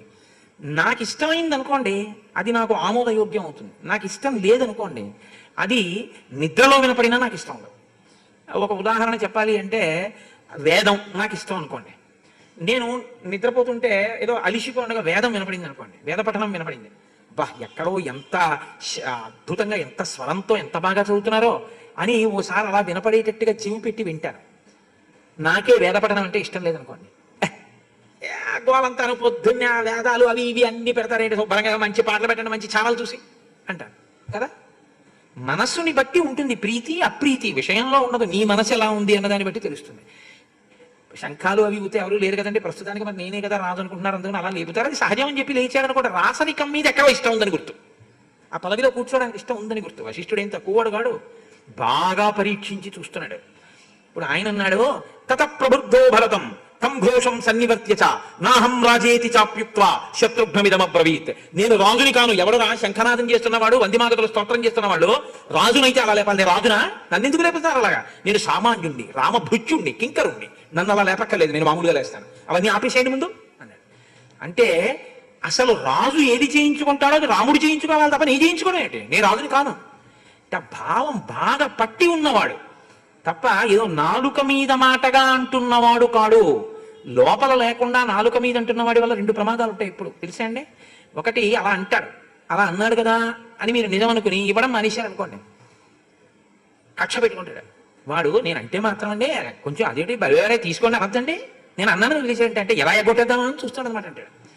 మీరు ఇచ్చారనుకోండి ఏమంటాడో తెలుసా, వద్దు వద్దన్నా నాకు అంటగట్టాడు చూశారు అని అపకీర్తి వస్తే మీ మీద ఎడతాడు, కీర్తి వస్తే తను అనుభవిస్తాడు. అసలు మనసులో ఉందా లేదా చూడాలి. నేను మనసులో ఉందా లేదా పూనిక అన్నది చాలా అవసరం. దాన్ని ఎంత పరిశీలన చేస్తున్నాడో చూడండి వశిష్ఠుడు. అందుకని కులగురు అయ్యాడు మహానుభావుడు. ఇది ఆయన కీర్తి ప్రజలకి తెలియాలి, భరతుడు అంటే ఇంత గొప్పవాడని. ఇప్పుడు శత్రుఘ్నుడితో అంటున్నాడు భరతుడు, పశ్య శత్రుఘ్న కైకయ్యా లోకస్యాపకృతం మహత్ విసృజ్యమయి దుఃఖాని రాజా దశరథోగతః. చూశావా తమ్ముడా శత్రుఘ్నుడా, ఎంత పని చేసిందో మా అమ్మ. నాకేం అదే పనిగా అమ్మని తిట్టడం ఇష్టం కాదు. మా అమ్మ చేసిన పనికి రాముడు అరణ్యవాసానికి వెళ్ళిపోయాడు, నాన్నగారు దశరథుడు పరలోకగతుడు అయిపోయాడు. నాకు నింద అంటుకుంది, రాచపదవి కోరుకునేవాణ్ణి అని. ఇదిగో వీళ్ళేమో నన్ను అర్థం చేసుకోకుండా ఇలా ప్రవర్తిస్తున్నారు. చూసావా ఎన్ని కష్టాలు వచ్చాయో. అమ్మ అడిగిన వరానికి ఎవరిచ్చారో ఎవరు పుచ్చుకున్నారో వాళ్ళిద్దరు హాయిగానే ఉన్నారు, నేనే పాడైపోతున్నాను. బుద్ధన్నది నాకు అంటగట్టింది, భరించలేకపోతున్నాను. నాకు ఎంత కష్టంగా ఉందో చూసావా శత్రుఘ్న, ఆవేదన పడుతున్నాడు. ఇది భరతుని యొక్క గొప్పతనం రామాయణంలో. నిజంగా పూనిక ఉన్నవాడు ఎలా ఉంటాడు అన్నది మీరు చూడాలి. మాకు కృష్ణావధానులు గారని హరిప్రసాద్ గారికి బాగా తెలుసు, ఒక మహానుభావుడు ఉన్నారు కాకినాడలో, కాకినాడ పక్కన. ఆయనకి శిష్యులందరూ కలిసి ఏదో పెద్ద సత్కారం చేద్దాం అనుకున్నారు ఒక ప్రత్యేకమైన సందర్భంలో. ఆయన వాళ్ళు ఇది చేస్తున్నాం అది చేస్తున్నాం అని చెప్పినంతసేపు విన్నారు. ఖచ్చితంగా ఆయన పుట్టినరోజు రావడానికి ముందు ఒక వారం రోజుల ముందు చెప్పా చేయకుండా అమాంతం భార్యను తీసుకుని కాశీ వెళ్ళిపోయారు. ఏరి గురువు గారు అన్నారు, కాశీ వెళ్ళిపోయారు అన్నారు. అంతే. ఇక్కడ ఉంటే ఆచరణలో నిజంగా ఉంటుంది, ఇక్కడ లేనిది కృతకంగా ఉంటుంది. ఇది కీర్తి కారకం. ఇది ప్రకాశింపచేస్తున్నాడు వశిష్ఠుడు. ఆయన అన్నాడు, సరాజభృత్యం శత్రుఘ్నం భరతంచ యశస్వినం యుధాజితం సుమంత్రంచ ఏ చ తత్ర హితాజనాః. నేను ఇక్కడ సభలో కూర్చున్నాను, అందరూ కూర్చుని ఉన్నారు. ఓ భృత్యులారా, మీరు వెళ్ళి భరతుణ్ణి తీసుకురండి. తీసుకొచ్చేటప్పుడు ఎలా తీసుకొస్తారో తెలుసా? దశరథ మహారాజు గారు మరణించారని విన్నటువంటి యుధాజిత్ వచ్చాడు, ఆయన మేనమామ గారు, భరతుడి మేనమామ గారు. భరతుడి మేనమామ అయిన యుధాజిత్తుతో కలిపి సభలోకి తీసుకురండి. ఎందుకన్నాడో తెలుసా అండి ఈ మాట? పిల్లాడు తొందరపడుతున్నాడు, రాముడి దగ్గరికి వెళ్ళి తీసుకొస్తానని. యుధాజిత్తుకి ఇష్టం లేదనుకోండి, దశరథుడు మరణించక ముందే వరం ఇచ్చాడు భరతుడికి రాజ్యం ఇస్తానని. ఇప్పుడు ఈ వెర్రేడు రాముడి దగ్గరికి వెళ్తున్నాడని తీరా అన్ని ఏర్పాట్లు చేసి వశిష్ఠుడి వంటి బ్రహ్మర్షులు కూడా బయలుదేరిన తర్వాత యుధాజిత్తు పిలిచిన అలా చేయడానికి వీల్లేదు, రాముడు వస్తే చతురంగ బలాలతో నీ అండం నిలబడతానని చెప్పి కైకేయికి మళ్ళీ దుర్బోధ చేసి 2 పక్షాలు చేశారనుకోండి, ఇప్పుడు వశిష్ఠాదుల ముఖం ఏమవుతుంది? బయలుదేరినందుకు పెద్దలైన వారు ఒకసారి బయలుదేరుతున్నారు అంటే ఆ పరిశీలనం చేస్తారు. పైగా భరతంచ యశస్వినం, భరతుడు కీర్తివంతుడు, కీర్తికి కారణం ధర్మాన్ని పట్టుకోవాలి. ఆయన ఎంత ధర్మాన్ని పట్టుకుంటారో చూపించాలి. యుధాజిత్తుకి అర్థం కావాలి, నా మేనల్లుడు అలా కోరుకునేవాడు కాడు. నిజానికి యుధాజిత్తు కూడా పాపం ఒక్క మాట అనలేదు మా మేనల్లుడికి రాజ్యం ఇమ్మని, ఆయన కూడా రాముడికి ఇవ్వడాన్ని అంగీకరించాడు. కాబట్టి వాళ్ళ యొక్క గొప్పతనాన్ని ప్రకాశింపజేయాలి వశిష్ఠుడు ఇప్పుడు. కాబట్టి వాళ్ళని పిలిచారు. పిలిచిన తర్వాత వచ్చాడు. వచ్చిన తర్వాత కూర్చోబెట్టారు. కూర్చోబెట్టి దశరథుడు వశిష్ఠుడు అన్నాడు, పిత్రా భ్రాత్రాచతే దత్తం రాజ్యం నిహతకంటకం తం భుంక్ష్య ముదితామాప్య క్షిప్రమేవాభిషేచయ. నాయన, తండ్రి రాజ్యం ఇచ్చాడు, అన్న విడిపోయాడు. కాబట్టి ఇప్పుడు అకంటకం రాజ్యం, నువ్వేం ప్రయత్నాలు చేయక్కర్లేదు, తను వచ్చేసింది నీకు. ఇంకా చేయవలసింది ఒక్కటే, ఒకసారి నిన్ను కూర్చోబెట్టి అభిషేకం చేసేస్తే పట్టాభిషేకం అయిపోతుంది. నువ్వు రాజ్యం కోసం ఏమీ చూసుకోక్కర్లేదు. ముందు పుట్టాలి, పుట్టకపోయినా వచ్చేసింది, ఎందుకంటే ముందు పుట్టినవాడు వెళ్ళిపోయాడు. తండ్రి ఉంటే రాదు, యవరాజ్యమే వచ్చి ఉండేది. ఇప్పుడు నీకు పట్టాభిషేకమే జరిగిపోతుంది, తండ్రి వెళ్ళిపోయాడు, తప్పదు నీకు చేసేయాలి. కాబట్టి నువ్వు కూర్చో, అభిషేకం చేయిస్తాను నేను అంటే. భరతుడు అన్నాడు, కన్నుల నీరు కారుస్తూ ఏడుస్తూ నిలబడి నమస్కారం చేస్తూ, కథం దశరథాజ్ఞాతో భవేద్రాజాపహారక రాజ్యం చాహంచ రామస్య ధర్మం వక్తుమిహార్హసి జ్యేష్ఠ శ్రేష్ఠచ్చ ధర్మాత్మ దిలీప నహుషోపమః లబ్ధుమర్హతి కాకుత్సో రాజ్యం దశరథో యథా అనార్యజుష్టమస్వర్గం కుర్యాం పాపమహం యది ఇక్ష్వాకూణామహం లోకే భవేయం కులపాంసనః యద్ది సూత్రాకృతం పాపం యద్ది మాత్రాకృతం పాపం నాహం తదపి రోచయే ఇహస్తోవన దుర్గస్థం నమస్యామి కృతాంజలి. నేను నమస్కారం చేసి మీతో చెప్తున్నాను వశిష్ఠ మహర్షి, ఈ రాజ్యాన్ని అపహరించగలిగినంత శక్తి ఉన్నవాడెవడు? ఈ మాట మీరు కొంచెం జాగ్రత్తగా చూడాలి. భవేద్రాజ్యాపహారక, అపహరించగలిగిన వాడెవరు? అపహరించడం అన్న మాట ఎప్పుడు వస్తుందండి? దొంగతనము అన్న మాట ఎప్పుడు వస్తుంది? ఇప్పుడు నేను వెళ్ళిపోతూ ఈ పుస్తకాన్ని రోజు తీసి కవర్లో పెట్టుకుని వెళ్ళిపోతున్నాను. నాకు ఒకటేసారి రామాయణం ఎత్తుకుపోతున్నానండి అంటున్నారా మీరు? ఇది నాకు ఇచ్చారు కాబట్టి నేను పట్టుకెళ్తున్నాను, నాది. నేను వెళ్ళిపోతూ ఈ మైక్ అతుకుపోయింది అనుకోండి సంకలం పెట్టుకుని, వీడు మైక్ ఎత్తుకుపోతున్నాడండి అంటారు. ఈ మైకు నాది కాదు, హరిప్రసాద్ గారిది లేదా శృంగేరి పీఠం గారిది కదా, తప్ప నాది కాదు. నాది కాండి నేను తీసుకుంటే దొంగతనం. భరతుడు అంటున్నాడు, నేను ఇక్ష్వాకు వంశంలో వచ్చిన ఈ రాజ్యాన్ని ఎలా దొంగతనం చేయను వశిష్ఠ మహర్షి అని అడిగాడు. అంటే మీరు ఏం చేసినా అది నాది కాదు, అది ఎప్పటికీ నాది అవడమన్న సమస్య ఉత్పన్నమే కాదు. ఎందుకో తెలుసా? ముందు పుట్టిన వాడికి వెళ్ళిపోయింది. అది వెళ్ళిపోయిన దాన్ని నాకు ఇస్తే దొంగతనం అవుతుంది తప్ప అదేమి నాది అయ్యే అవకాశం ఏం లేదు ఇంకా. కాబట్టి దొంగతనం ఎలా చేయమంటారు అని అడిగాడు కులగురువుని. ఏ గురువు గారు అయితే మాత్రం అబ్బాయి అది దొంగతనంలోకి రాలేదవా గుచ్చేసుకో అంటారేంటి? ఇది భరతుడంటే. రాజ్యం చాహంచ రామస్య ధర్మం వక్తుమిహార్హసి. మీరు ధర్మమునకు భంగము వాటిల్లకుండా మాట్లాడి చెప్పండి. ఇది రామాయణం. ఎప్పుడూ ధర్మమే, ధర్మాన్ని పట్టుకుంటాయి పాత్రలన్నీ. రాజ్యం చాహంచ రామస్య, రాముడిదండి రాజ్యం. రాముడిది రాజ్యం కాదు వశిష్ఠ మహర్షి, రాముడిది రాజ్యం అనుకుంటున్నారేమో. రాజ్యం చ అహంచ, నేను కూడా రాముడివన్నే. రాజ్యం రాముడిది, నేను వేరు కాదు. రాముడు రాజ్యము నేను ఇద్దరం రాముడికి చెందిన వారం. ఒకటానికి చైతన్యం లేదు, నాకు చైతన్యం ఉంది, అంతే తేడా. తప్ప నాది అని నేను ఎలా అనగలను? మీకు ఒక ఉదాహరణ చెప్పాలంటే, ఇప్పుడు నేను ఈ జేబులో 10 రూపాయలు పెట్టుకున్నానండి. పెట్టుకుని ఈ లాల్చీ వేసుకుని ఏదో గుళ్ళోకి వచ్చాను, ఇంటికి వెళ్ళిపోతాను. వెళ్ళిపోయిన తర్వాత నాలోకి వచ్చింది కాబట్టి 10 రూపాయలు నావి అని అనుకోండి, లాల్చీ ఇంతకన్నా అన్యాయం ఉంటుందా? నేను ఏమనుకున్నానంటే ఈ లాల్చీ కూడా నాది అనుకుని లాల్చీ జేబులో పెట్టాను. ఇప్పుడు లాల్చీ నాదంటే లాల్చీ ఏ భావనతో ఉంటుంది? నా జేబులో ఉన్న 10 రూపాయలు నేను కూడా కోటేశ్వరరావే అంటుంది కదా. అందుకని దాని జేబులో పెట్టాను, అంతేగాని అది పట్టుకెళ్ళిపోతుందనే. నాదంటుందంటే జేబుల్లో ఎవరు పెట్టుకోరు ఇంకా కదా. అలా నేను రాజ్యము రెండు రాముడివి. ఇంకా లాల్చీ 10 రూపాయలు నావంటే ఎలా ఉంటుందో నాది రాజ్యం అంటే అలా ఉంటుంది వశిష్ట. ఎలా మీరు ఎలా అంటారు, నేను ఎలా పుచ్చుకుంటాను? అసలు నాకంటూ వేరే పుచ్చుకోవడానికి అవకాశం లేదు. నేను రాముడి వాడిని కాబట్టి నాకు రాజ్యం ఇవ్వడం ఏంటి? ఇంకా అది కుదిరే మాట కాదన్నాడు అంతే. ఎంత పెద్ద మాట అండి నిజంగా. ఇది భక్తి అన్న మాటకి పరాకాష్ట. ఎన్ని ఉండనివ్వండి, మిమ్మల్ని పాడు చేయవు. ఐశ్వర్యం ఎప్పుడూ పాడు చేయదు, మీరు గుర్తుపెట్టుకోండి. ఐశ్వర్యము మిమ్మల్ని పాడు చేయదు. ఎప్పుడు పాడు చేయదో తెలుసా? నేను ఇది కూడా ఆయనకి చెందిన వారము అని మీరన్నంతకాలం మిమ్మల్ని ఏమీ పాడు చేయదు. మీరు విద్వాంసుడైనా, పండితుడైనా, అధికారి అయినా, విద్యావంతుడైనా, అందగాడైనా, ఇది అది రెండు ఈశ్వరుడివి అని మీరు అన్నంతకాలం మీరు ప్రసాద బుద్ధితో బతికినట్టు. ఎప్పుడైనా నాది అంటేనే ప్రమాదం వచ్చేస్తుంది. రామకృష్ణ పరమహంస ఓ కథ చెప్తుండేవారు. వెనకటికి ఓ పెద్ద ఆయన ఊళ్ళో పెద్ద భవంతి కట్టి పెద్ద తోట వేసి అందులో పువ్వులు పళ్ళు పెంచి ఓ తోటమాలిని పెట్టి, ఒరే నేను 6 నెలలు విదేశాలకు వెళ్ళిపోతున్నాను, ఈ ఇంటి వెనక భాగంలో ఉన్న 2 గదుల్లో నువ్వు ఉండి ఈ పువ్వులు పళ్ళు అన్ని జాగ్రత్తగా చూస్తుంటూ ఇల్లు చూస్తుండు అన్నాడు. ఈయన అందులో ఉండేవాడు. ఆ పువ్వులు పళ్ళు అవి ఎవరైనా వస్తే ఇదో తీసుకెళ్ళంటే పూజకి అసలు పూలు ఇచ్చేవాడు, కోసుకొండమా 4 మామిడికాయలు ఇచ్చేవాడు, ఓ 10 సపోటా పళ్ళు ఇస్తుండేవాడు. ఎవరు యజమాని ఉండేవారు కాదు, ఈయనే ఉండేవాడు. 2 నెలలు అయిపోయింది, 3 నెలలు అయిపోయింది, 4 నెలలు అయిపోయింది, 5 నెలలు అయిపోయింది. ఓ రోజున ఆ చుట్టుపక్కల వాళ్ళు అన్నారు, ఇల్లు ఎవరిదండి అన్నారు. నాది కాదు ఎవరిదో అని చెప్పడం ఎందుకు, నేను ఇస్తున్నాను కదా, వచ్చాడా ఏమన్నా విదేశాల నుంచి అని. నాదేనండి అన్నాడు. ఎవరికి తెలుసు? ఆయనదే అనుకున్నారు. కానీ అకస్మాత్తుగా ఓ రోజున ఆయన వచ్చాడు. ఆయన వచ్చి తలుపు తీస్తుంటే పక్కింటి వాళ్ళు వచ్చి అన్నారు, ఎవరి కోసం వెళ్తున్నారు అన్నారు. నా ఇంట్లోకి వెళ్తున్నాను అన్నాడు. మీ ఇల్లు ఏమిటి? ఇంటి ఆయన లోపల ఉన్నారు, అలా అనకూడదు తప్పు అన్నారు. ఆయన వెంటనే లోపలికి వెళ్ళి ఏం చేశాడంటే వాడి పెట్టి బెడ్డింగ్ అవతలపరిచాడు. నువ్వు అలా చెప్పకపోతే వాళ్ళు ఎందుకన్నారు, నీదే ఇల్లు పోతలకన్నాడు. ఇప్పుడు తెలిసిపోయింది యథార్థ పరిస్థితి. ఎప్పుడు బయటికి పోయాడు? నాదంటే పోయాడు. నాది కాదంటే ఆయనదంటే పూలిస్తే ఈశ్వరుడు వద్దన్నాడా, పూలిస్తే ఆయన వద్దన్నాడా, పళ్ళిస్తే ఆయన వద్దన్నాడా? ఒరే పెన్సరా ఇవ్వరా అన్నాడు. నాదన్న మాట అనకుండా ఇచ్చినన్నాళ్ళ ఇంట్లోనే ఉన్నాడు హాయిగా. నాదన్నప్పుడు బయటకు పోయాడు. నువ్వు ఎప్పుడు బయటికి పోతావు? ఈశ్వరుడు ఇచ్చిన దాంట్లోంచి నాదంటే పోతావు. నాదనకుండా ఆయనదండి అంటూ ఉండు. కోట్లకి కోట్లు ఉండదు, నీకేమీ బాధ లేదు, నువ్వు అభ్యున్నతిలో పెడతావు. ఇంకా విపరీతమైన పాండిత్యం ఉంది. నాదేంటండి ఇదంతా ఈశ్వరుడు ఇచ్చిన వాక్కను, ఏమీ పాడవు. గొప్ప అందగాడివి, నా అందం ఏంటండి ఈశ్వరుడు ఇచ్చిన అందం అండి, ఏమీ పాడవు. గొప్ప అధికారివి, నాదే ఉందండి ఈశ్వరుడు ఇచ్చిన అధికారం, నాదా గొప్పతనం అనండి, మీరేం పాడవరు. ఏదైనా నాదేనండి, బయటికి దోహేస్తాడు. ఇది భరతుడి శ్లోకంలోంచి మీరు పట్టుకోవలసిన విషయం. ఇది వచ్చిందనుకోండి, మీ జీవితం నైవేద్యం పెట్టిన ప్రసాదం.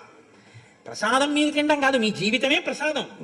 పూజ అంటే ఎంతసేపు చేస్తారంటే నాకు తెలియక అడుగుతాను. ఎంతసేపు పూజ గదిలో కూర్చుంటారు మీరు? అది కాదు పూజ అంటే. పూజ అంటే ఊపిరి తీసి ఊపిరి వదులుతున్నంత కాలము కూడా ఈశ్వరుని యందు కృతజ్ఞతా బుద్ధితో జీవించుట, అది ప్రసాదము. ఆయనే పెద్ద ప్రసాదం. అందుకే మన వాళ్ళు పేరు పెట్టేటప్పుడు ఈశ్వర ప్రసాద్, సూర్యప్రసాద్, ప్రసాద్ బాబు ఇలా పెడుతుంటారు. ప్రసాద్ అంటే ఏంటంటే జీవితము ఈశ్వర ప్రసాదంగా అనుభవిస్తాడు అని వాళ్ళు కోరుకున్నారు. నువ్వు అలా బ్రతకాలి, అది దాని అర్థం. ఆయనే ప్రసాద స్వరూపుడు, ఈశ్వరుడి చేత మాకు ఇవ్వబడ్డాడు. ఈశ్వరుణ్ణి అలా అనుభవిస్తూ జీవితాన్ని ఈశ్వర ప్రసాదంగా ఇతను బతుకుతాడు అని వాళ్ళు కోరుకున్నారు. అందుకని ప్రసాదమే ప్రసాద్గా తిరుగుతుంటుంది ఈ లోకంలో. అందులో తెలుగుదేశంలో అంటే నా ఉద్దేశం ఆంధ్రదేశంలో ఇక్కడ ఎక్కువ ఈ ప్రసాద్ అనబడేటటువంటి పేరు. కాబట్టి ఈ విషయాన్ని భరతుడు చాలా అందంగా మాట్లాడతాడు. ఎక్కువసేపు 4 గంటల సేపు ప్రసంగాలు ఏం చేయడు, 2 శ్లోకాలు చెప్తాడు. నేనంటే ఇంత దాన్ని ముందుకి వెనక్కి లాగుతాను కానీ 2 మాటలు చెప్తాడు, చక్కగా అర్థం చేసుకుంటాడు. అలా అర్థం చేసుకోవడానికి ఎదుర్కొంటా ఉన్నాడు బ్రహ్మర్షి అంటే మహానుభావుడు.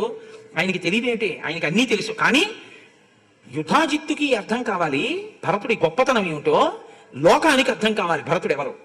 కాబట్టి ఇప్పుడు ఈ మాటలు అన్నారు, అన్నీ సిద్ధంగా ఉన్నాయన్నారు. వెంటనే భరతుడు అన్నాడు, నాకు తగిన రథాన్ని తీసుకురండి అన్నాడు. వశిష్ఠాదుల్ని కూడా బయలుదేరండి అన్నాడు. కౌసల్య, సుమిత్ర, కైకేయి కూడా బయలుదేరారు. అయోధ్యలో ఎక్కడైనా ఎవరైనా మిగిలిపోతేట తతస్సముత్థాయ కులే కులేతే రాజన్య వైశ్య కుశలాశ్చ విప్రాహ అయూయు జన్నుస్త్రకరాన్ రథాంశ్చ నాగాన్హయాంశ్చైవ కుల ప్రసూతాన్. ప్రతి ఇంటిలో వీళ్ళు వాళ్ళు అని చెప్పడానికి వీలు లేకుండా 4 వర్ణముల వాళ్ళు, ప్రతి ఇంట్లోంచి ఏనుగులు, గుర్రాలు, ఒంటెలు అన్నిటినీ తీసుకుని మొత్తం అందరూ కలిసి రామచంద్రమూర్తి దర్శనం కోసం, రామచంద్రమూర్తిని వెనక్కి తీసుకురావడం కోసమని బయలుదేరి వెళ్ళిపోతున్నారట. ఇందులో మంత్రులు, పురోహితులు ముందున్నారు, ముందు నిలబెట్టారు. ఎప్పుడు మీరు రామాయణం చదువుకోవడం బాగా అర్థమైతే మీకు ఎప్పుడూ ఒక విషయం జ్ఞాపకం ఉండాలి. మీరు ఏ మంగళ కార్యం మీద పెడుతున్నా మీ ముందు మీ పురోహితులు నడుస్తుండాలి. మీకన్నా ముందు మీకు ఆలోచన చెప్పేటటువంటి పెద్దలు మీకు ముందు ఉండాలి, అంతేగాని వాళ్ళని వెనకపెట్టి మీరు ముందు నడవకూడదు. మీ ముందు వారు ఉండాలి. కాబట్టి మంత్రి పురోహితులు ముందు నడిచారు. నడుస్తుంటే ఆ పైన మేలుజాతి గుర్రాలు వాటిని అధిరోహించి దగ్గరగా చాలా మంది, కొన్ని వేల మంది వీరులు అనుగమిస్తున్నారు. 9,000 ఏనుగుల మీద వీరులు వస్తున్నారు. 60,000 రథాలతో కొంత సైన్యం బయలుదేరింది. 1,00,000 మంది ఆశ్వికులు బయలుదేరారంటే గుర్రం మీద ప్రయాణం చేసేవాళ్ళు 1,00,000 మంది వస్తున్నారు. ఇది కాకుండా అసలు లెక్క పెట్టడానికి వీలు లేనంత రీతిలో ఆకాశం అంతా ఆ డెక్కల నుంచి పాదముల నుంచి రేగిన ధూళితో నిండిపోయింది. అంత పెద్ద పరివారం అయోధ్య అంతా ఖాళీ చేసేసి మొత్తం బయలుదేరి మేము వనాన్ని అయోధ్య చేస్తామని ఎలా అన్నారో అలా బయలుదేరి వెళ్ళిపోయారు. అది పూనిక భక్తి అన్న మాటకు అది అర్థం. వెళ్ళిపోవాలనుకున్నారంతే, వెళ్ళిపోయారంతే. అందరూ కలిసి బయలుదేరారు. అందరూ వెళ్ళిపోతూ అనుకుంటున్నారట. వాళ్ళందరూ దేని గురించి మాట్లాడుకుంటున్నారు వెళ్ళిపోతూ? పోన్లేరా ఏదో సరదాగా బాగానే దొరికింది, భరతుడు అన్నం పెడతాడు, 4 రోజులు ఏదో తిరిగి వద్దామని చెప్పి వెళ్ళినటువంటి జనం గారు వాళ్ళందరూ. వాళ్ళు వెళుతూ వాళ్ళు మాట్లాడుకున్నది ఏమిటో తెలుసా? ప్రయాతశ్చార్య సంఘాత రామం ద్రష్టుం సలక్ష్మణం తస్యైవ చ కథాశ్చిత్రాః కుర్వాణా హృష్టమానసాః మేఘశ్యామం మహాబాహుం స్థిరసత్వం దృఢవ్రతం కదా ద్రక్ష్యామహే రామం జగతః శోకనాశకం. ఏమి ఆశ్చర్యం రా! లోకంలో అన్నని తమ్ముడు చంపేస్తాడు రాజ్యం కోసం, తమ్ముడిని చంపేస్తాడన్న నిష్కంటకంగా ఉంచుకోవడం కోసం. రాముడేమో తండ్రిని సత్యంలో నిలబెట్టడం కోసమని తమ్ముడికి రాజ్యం వదిలి అడవికి వెళ్ళిపోయాడు. ఈ తమ్ముడేమో నాకు రాజ్యం వద్దు, అన్నయ్యని తీసుకొస్తాను, నేను అడవిలో ఉంటానని మనందరినీ తీసుకుని బయలుదేరుతున్నాడు. వీళ్ళు కదరా అన్నదమ్ములంటే, ఇలా బతకాలి కదరా, ఇది కథ. వాటాల కోసం దెబ్బలాడుకున్న అన్నదమ్ముల్ని చూసాం కానీ నాకు ఇస్తానంటే వద్దు, నీది రాజ్యం అంటే దెబ్బలాడుకోవడానికి పెడుతున్న అన్నదమ్ముల్ని మనమే చూస్తున్నాం. ఇలాంటి వాళ్ళ రాజ్యంలో ఉన్న మన బతుకే బతుకు. ఇటువంటి ధర్మాత్ముడైన రాముడిని చూడడానికి వెళ్తున్న భరతుడితో వెళ్ళడం మన అదృష్టం. కాబట్టి పదండి అన్నట్టు అని వాళ్ళు సంతోషంగా ఆ మాటలు చెప్పుకుంటూ వణి ప్రముఖులతో సహా అందరూ, ఎంతమందో తెలుసా అండి, ముత్యాలకి కన్నాలు పెట్టేటటువంటి వాళ్ళ దగ్గర నుంచి నెమలి ఈకలతో గొడుగులు, విసిని కర్రలు చేసుకునేవాళ్ళు, చందనపు చెక్కలు కోసేవాళ్ళు, వేదికలు అలంకరించేవాళ్ళు, ఏనుగు దంతాలతో వస్తువులు చేసేవాళ్ళు, కంబళ్ళు శుభ్రపరిచేవాళ్ళు, వైద్యులు, చాకళ్ళు, కుట్టుపనులు చేసేవాళ్ళు, గోశాలను రక్షించేవాళ్ళు, నటీనటులు, జాలరులు, వీళ్ళు వాళ్ళు అనేం లేదు. అందరూ బయలుదేరిపోయి అయోధ్య నగరానికి వెళ్ళిపోతున్నారు. ఇంతమంది కలిసి ఆ అయోధ్య నగరానికి బయలుదేరి గంగా తీరానికి చేరుకున్నారు. చేరుకున్న తర్వాత భరతుడు అన్నాడు, మహోత్కృష్టమైనటువంటి నది, పరమ పవిత్రమైన గంగ, ఈ గంగలో నా తండ్రికి జలతర్పణ చేస్తాను అన్నాడు.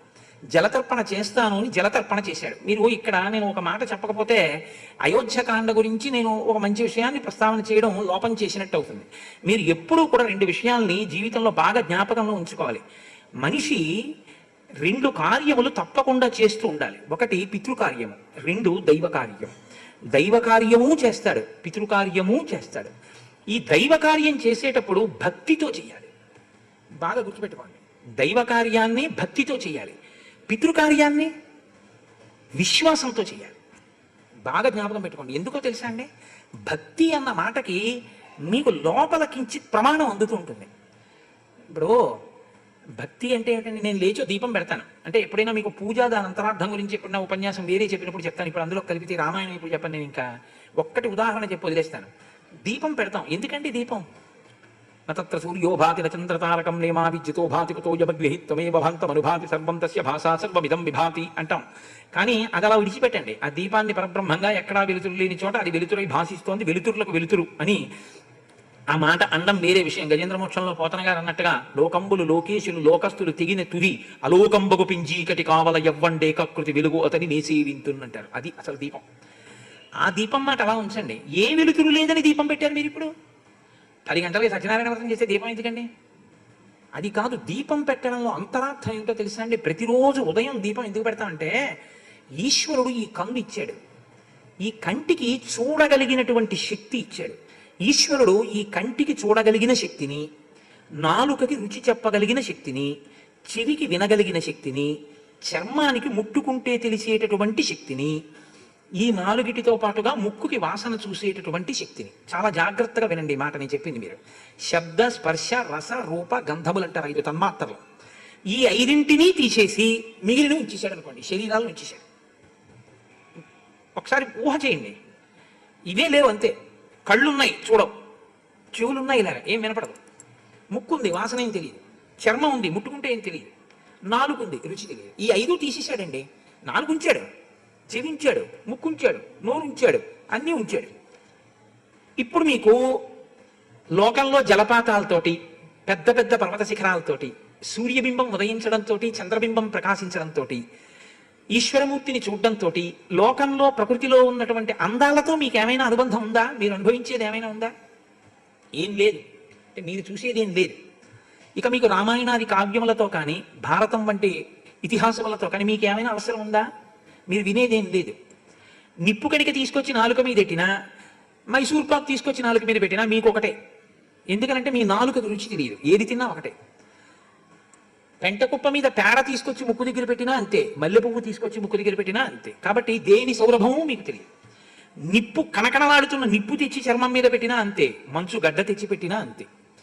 ఇప్పుడు లోకంలో ఈశ్వరుడు ఎన్ని అందాలు సృష్టించాడో, ఎన్ని రకాలుగా ఇవే మీరు అనుభవిస్తారు మార్చి. బాగా గుర్తుపెట్టుకోండి, దీన్నే మీరు హెచ్చవేస్తారు లోకంలో భోగముల కింద.